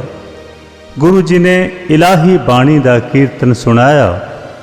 ਐਸਾ ਵੈਰਾਗ ਛਾਇਆ ਕਿ ਸਾਰਿਆਂ ਦੀਆਂ ਅੱਖਾਂ ਵਿੱਚ ਨੀਰ ਭਰ ਆਇਆ। ਕੁਝ ਦਿਨ ਲਾਹੌਰ ਵਿਖੇ ਨਾਮ ਦੀ ਜੋਤ ਜਗਾ, ਭੁੱਲਿਆਂ ਨੂੰ ਸਿੱਧੇ ਰਾਹੇ ਪਾ ਗੁਰੂ ਜੀ ਤੇ ਭਾਈ ਲਹਿਣਾ ਜੀ ਕਰਤਾਰਪੁਰ ਆ ਗਏ ਤੇ ਇਸ ਤਰ੍ਹਾਂ ਗੁਰੂ ਜੀ ਦੀ ਚੌਥੀ ਉਦਾਸੀ ਵੀ ਸੰਪੂਰਨ ਹੋ ਗਈ। ਆਪਣੇ ਸਫ਼ਰਾਂ ਦੇ ਦੌਰਾਨ ਗੁਰੂ ਨਾਨਕ ਦੇਵ ਜੀ ਤੇ ਉਹਨਾਂ ਦੇ ਸਾਥੀਆਂ ਨੂੰ ਕਈ ਦਿਨ ਬਿਨਾਂ ਅੰਨ ਜਲ ਦੇ ਵੀ ਰਹਿਣਾ ਪਿਆ, ਪਰ ਗੁਰੂ ਜੀ ਨੇ ਕਿਸੇ ਪ੍ਰਕਾਰ ਦੀ ਨਿਰਾਸ਼ਤਾ ਨਹੀਂ ਵਿਖਾਈ ਤੇ ਜੇ ਕਿਸੇ ਸ਼ਰਧਾਲੂ ਨੇ ਭੋਜਨ ਛਕਾਇਆ ਤਾਂ ਅਗਲੇ ਵਕਤ ਲਈ ਪੱਲੇ ਵੀ ਨਹੀਂ ਬੰਨਿਆ। ਦਾਨ ਵਿੱਚ ਦਿੱਤੀ ਕਿਸੇ ਦੀ ਧਨ ਦੌਲਤ ਵੀ ਪਾਸ ਨਹੀਂ ਰੱਖੀ, ਸਗੋਂ ਪਹਿਨਣ ਵਾਲਾ ਚੋਲਾ ਵੀ ਇੱਕੋ ਹੀ ਰੱਖਿਆ। श्री गुरु नानक देव जी ने सारे भारत, तिब्बत, नेपाल, सिक्किम, बांग्लादेश, श्रीलंका, पाकिस्तान, अफगानिस्तान, तुर्किस्तान, ईरान ते इराक तक पैदल सफ़र किया। ਲੱਖਾਂ ਲੋਕਾਂ ਨੂੰ ਧਰਮ ਦਾ ਸਹੀ ਗਿਆਨ ਸਮਝਾਇਆ ਤੇ ਨੇਕ ਰਾਹ ਤੇ ਲਾਇਆ। ਕਈ ਵਾਰੀ ਠੰਡੀਆਂ ਰਾਤਾਂ ਵਿੱਚ ਵੀ ਠਹਿਰੇ ਤੇ ਝੱਖੜਾਂ ਤੂਫਾਨਾਂ ਵਿੱਚ ਵੀ ਘਿਰੇ, ਪਰ ਗੁਰੂ ਜੀ ਆਪਣੇ ਪ੍ਰਚਾਰ ਦੇ ਮਾਰਗ ਤੋਂ ਪਿੱਛੇ ਨਹੀਂ ਹਟੇ, ਬਸ ਚੱਲਦੇ ਗਏ ਤੇ ਚੱਲਦੇ ਹੀ ਗਏ। ਕਰਤਾਰਪੁਰ ਰਹਿ ਕੇ ਖੁਦ ਖੇਤੀਬਾੜੀ ਕੀਤੀ ਤੇ ਆਏ ਗਏ ਲਈ ਲੰਗਰ ਵੀ ਚਲਾਇਆ। ਅੱਜ ਦੇ ਪ੍ਰਚਾਰਕਾਂ ਨੂੰ ਗੁਰੂ ਜੀ ਦੀ ਮਹਾਨ ਕਾਲਨਾ ਤੋਂ ਪ੍ਰੇਰਨਾ ਲੈਣੀ ਚਾਹੀਦੀ ਹੈ। ਸ੍ਰੀ ਗੁਰੂ ਨਾਨਕ ਦੇਵ ਜੀ ਨੇ 19 ਰਾਗਾਂ ਵਿੱਚ 974 ਸ਼ਬਦਾਂ ਦੀ ਰਚਨਾ ਕੀਤੀ। ਇਹਨਾਂ ਵਿੱਚ ਜਪਜੀ, ਓਮਕਾਰ, ਸਿੱਧ ਗੋਸ਼ਟ, 12 ਮਾਹ ਤੁਖਾਰੀ, ਵਾਰ ਮਾਝ, ਵਾਰ ਆਸਾ ਤੇ ਵਾਰ ਮਲਾਰ ਪ੍ਰਮੁੱਖ ਬਾਣੀਆਂ ਹਨ। ਵੈਸੇ ਸ੍ਰੀ ਗੁਰੂ ਗ੍ਰੰਥ ਸਾਹਿਬ ਜੀ ਵਿੱਚ ਆਈ ਦੂਜੇ ਗੁਰੂ ਸਾਹਿਬਾਨਾਂ ਦੀ ਬਾਣੀ ਨੂੰ ਵੀ ਨਾਨਕ ਬਾਣੀ ਦੇ ਰੂਪ ਵਿੱਚ ਹੀ ਮੰਨਿਆ ਜਾਂਦਾ ਹੈ। ਸੰਨ 1534 ਈਸਵੀ ਨੂੰ ਕਰਤਾਰਪੁਰੇ ਹੀ ਭਾਈ ਮਰਦਾਨੇ ਦਾ ਦੇਹਾਂਤ ਹੋ ਗਿਆ। ਧੰਨ ਭਾਈ ਮਰਦਾਨਾ, ਜਿਸ ਨੇ 47 ਸਾਲ ਗੁਰੂ ਸਾਹਿਬ ਦਾ ਸਾਥ ਨਿਭਾਇਆ ਤੇ ਸੰਗੀਤਬੱਧ ਕੀਤਾ ਗੁਰੂ ਨਾਨਕ ਦੇਵ ਜੀ ਦੀ ਬਾਣੀ ਨੂੰ। ਧੰਨ ਭਾਈ ਮਰਦਾਨਾ। ਕਰਤਾਰਪੁਰੇ ਅੰਮ੍ਰਿਤ ਵੇਲੇ ਸੰਗਤਾਂ ਉੱਠਦੀਆਂ, ਗੁਰੂ ਜੀ ਦੇ ਰਚੇ ਸ਼ਬਦਾਂ ਦਾ ਕੀਰਤਨ ਹੁੰਦਾ ਤੇ ਦੋਵੇਂ ਵੇਲੇ ਲੰਗਰ ਚੱਲਦਾ। ਕਰਤਾਰਪੁਰੇ ਹੀ ਭਾਈ ਲਹਿਣਾ ਜੀ ਗੁਰੂ ਜੀ ਦੇ ਸਾਰੇ ਕੰਮਾਂ ਵਿੱਚ ਹੱਥ ਵਟਾਉਂਦੇ ਤੇ ਦਿਨ ਰਾਤ ਸੇਵਾ ਲਈ ਤਿਆਰ ਰਹਿੰਦੇ। ਇਸ ਤਰ੍ਹਾਂ ਭਾਈ ਲਹਿਣਾ ਜੀ ਗੁਰੂ ਜੀ ਦੇ ਸਾਰੇ ਇਮਤਿਹਾਨਾਂ 'ਚੋਂ ਪਾਸ ਹੋ ਗਏ। ਇੱਕ ਦਿਨ ਗੁਰੂ ਜੀ ਨੇ ਭਾਈ ਲਹਿਣੇ ਅੱਗੇ 5 ਪੈਸੇ ਮੱਥਾ ਟੇਕ ਕੇ ਸਾਰੀ ਸੰਗਤ ਵਿੱਚ ਗੁਰਿਆਈ ਤੇ ਗੁਰਬਾਣੀ ਦਾ ਵਾਰਿਸ ਬਣਾ ਦਿੱਤਾ। ਭਾਈ ਲਹਿਣੇ ਦਾ ਨਾਮ ਅੰਗਦ ਦੇਵ ਜੀ ਰੱਖਿਆ, ਜੋ ਸਾਡੇ ਦੂਜੇ ਗੁਰੂ ਸਾਹਿਬ ਹੋਏ। ਆਪ ਸਤਿਗੁਰੂ ਆਪਣੀ ਜੋਤ ਅੰਗਦ ਵਿੱਚ ਪ੍ਰਵੇਸ਼ ਕਰ 70 ਸਾਲ 5 ਮਹੀਨੇ 7 ਦਿਨ ਦੀ ਆਯੂ ਵਿੱਚ 22 ਸਤੰਬਰ 1539 ਈਸਵੀ ਨੂੰ ਕਰਤਾਰਪੁਰੇ ਹੀ ਜੋਤੀ ਜੋਤ ਸਮਾ ਗਏ। ਗੁਰੂ ਨਾਨਕ ਸਾਹਿਬ ਜੀ ਦੇ ਜੀਵਨ ਕਾਲ ਤੋਂ ਬਾਅਦ ਉਹਨਾਂ ਦੇ ਜਨਮ ਅਸਥਾਨ ਰਾਏ ਭੋਏ ਦੀ ਤਲਵੰਡੀ ਦਾ ਨਾਮ ਨਨਕਾਣਾ ਸਾਹਿਬ ਪੈ ਗਿਆ ਤੇ ਉਹਨਾਂ ਦੀ ਸਮਾਧ ਕਰਤਾਰਪੁਰ ਤੋਂ ਕੁਝ ਰਾਖ ਲੈ ਕੇ ਰਾਵੀ ਦੇ ਉਰਲੇ ਕੰਢੇ ਵੀ ਇੱਕ ਗੁਰਦੁਆਰਾ ਬਣਾ ਦਿੱਤਾ ਗਿਆ, ਜਿਸ ਨੂੰ ਡੇਰਾ ਬਾਬਾ ਨਾਨਕ ਕਿਹਾ ਜਾਂਦਾ ਹੈ। ਗੁਰੂ ਜੀ ਦਾ ਉਪਦੇਸ਼ ਸਾਰੀ ਮਨੁੱਖਤਾ ਲਈ ਸਾਂਝਾ ਹੈ। ਉਹਨਾਂ ਦੱਸਿਆ, ਪਰਮਾਤਮਾ ਇੱਕ ਹੈ ਜੋ ਸਾਰੀ ਸ੍ਰਿਸ਼ਟੀ ਦਾ ਕਰਤਾ ਹੈ। ਸਾਰੇ ਮਨੁੱਖ ਬਰਾਬਰ ਹਨ, ਪਰ ਸਭ ਨੂੰ ਕਰਮਾਂ ਦਾ ਲੇਖਾ ਦੇਣਾ ਪੈਂਦਾ ਹੈ। ਪ੍ਰਭੂ ਦੀ ਸ਼ਰਨ ਆਏ ਲੋਕਾਂ ਦਾ ਲੇਖਾ ਧਰਮਰਾਜ ਨਹੀਂ ਪੁੱਛਦਾ। ਰੱਬ ਦੀ ਦਰਗਾਹ ਵਿੱਚ ਜਾਤ ਪਾਤ ਨੂੰ ਵੀ ਕੋਈ ਥਾਂ ਨਹੀਂ। ਧਰਮ ਕਰਮ ਤੇ ਹੋਰ ਕੰਮਾਂ ਵਿੱਚ ਇਸਤਰੀ ਦਾ ਦਰਜਾ ਬਰਾਬਰ ਹੈ। ਨੇਕ ਇਨਸਾਨ ਬਣਨ ਲਈ ਸਦਾ ਸੱਚ ਬੋਲੋ, ਧਰਮ ਦੀ ਕਿਰਤ ਕਰੋ, ਨਾਮ ਜਪੋ ਤੇ ਵੰਡ ਕੇ ਛਕੋ। ਸੋ ਆਓ ਸਾਰੇ ਮਜ਼ਹਬਾਂ, ਮੁਲਕਾਂ ਤੇ ਜਾਤਾਂ ਪਾਤਾਂ ਦੇ ਭੇਦ ਮਿਟਾ ਕੇ ਗੁਰੂ ਦੀ ਓਟ ਤਕਾਈਏ, ਸੱਚ ਦਾ ਰਾਹ ਅਪਣਾਈਏ ਤੇ ਇੱਕ ਓਂਕਾਰ ਦਾ ਨਾਮ ਧਿਆ ਕੇ ਜੀਵਨ ਸਫਲ ਬਣਾਈਏ।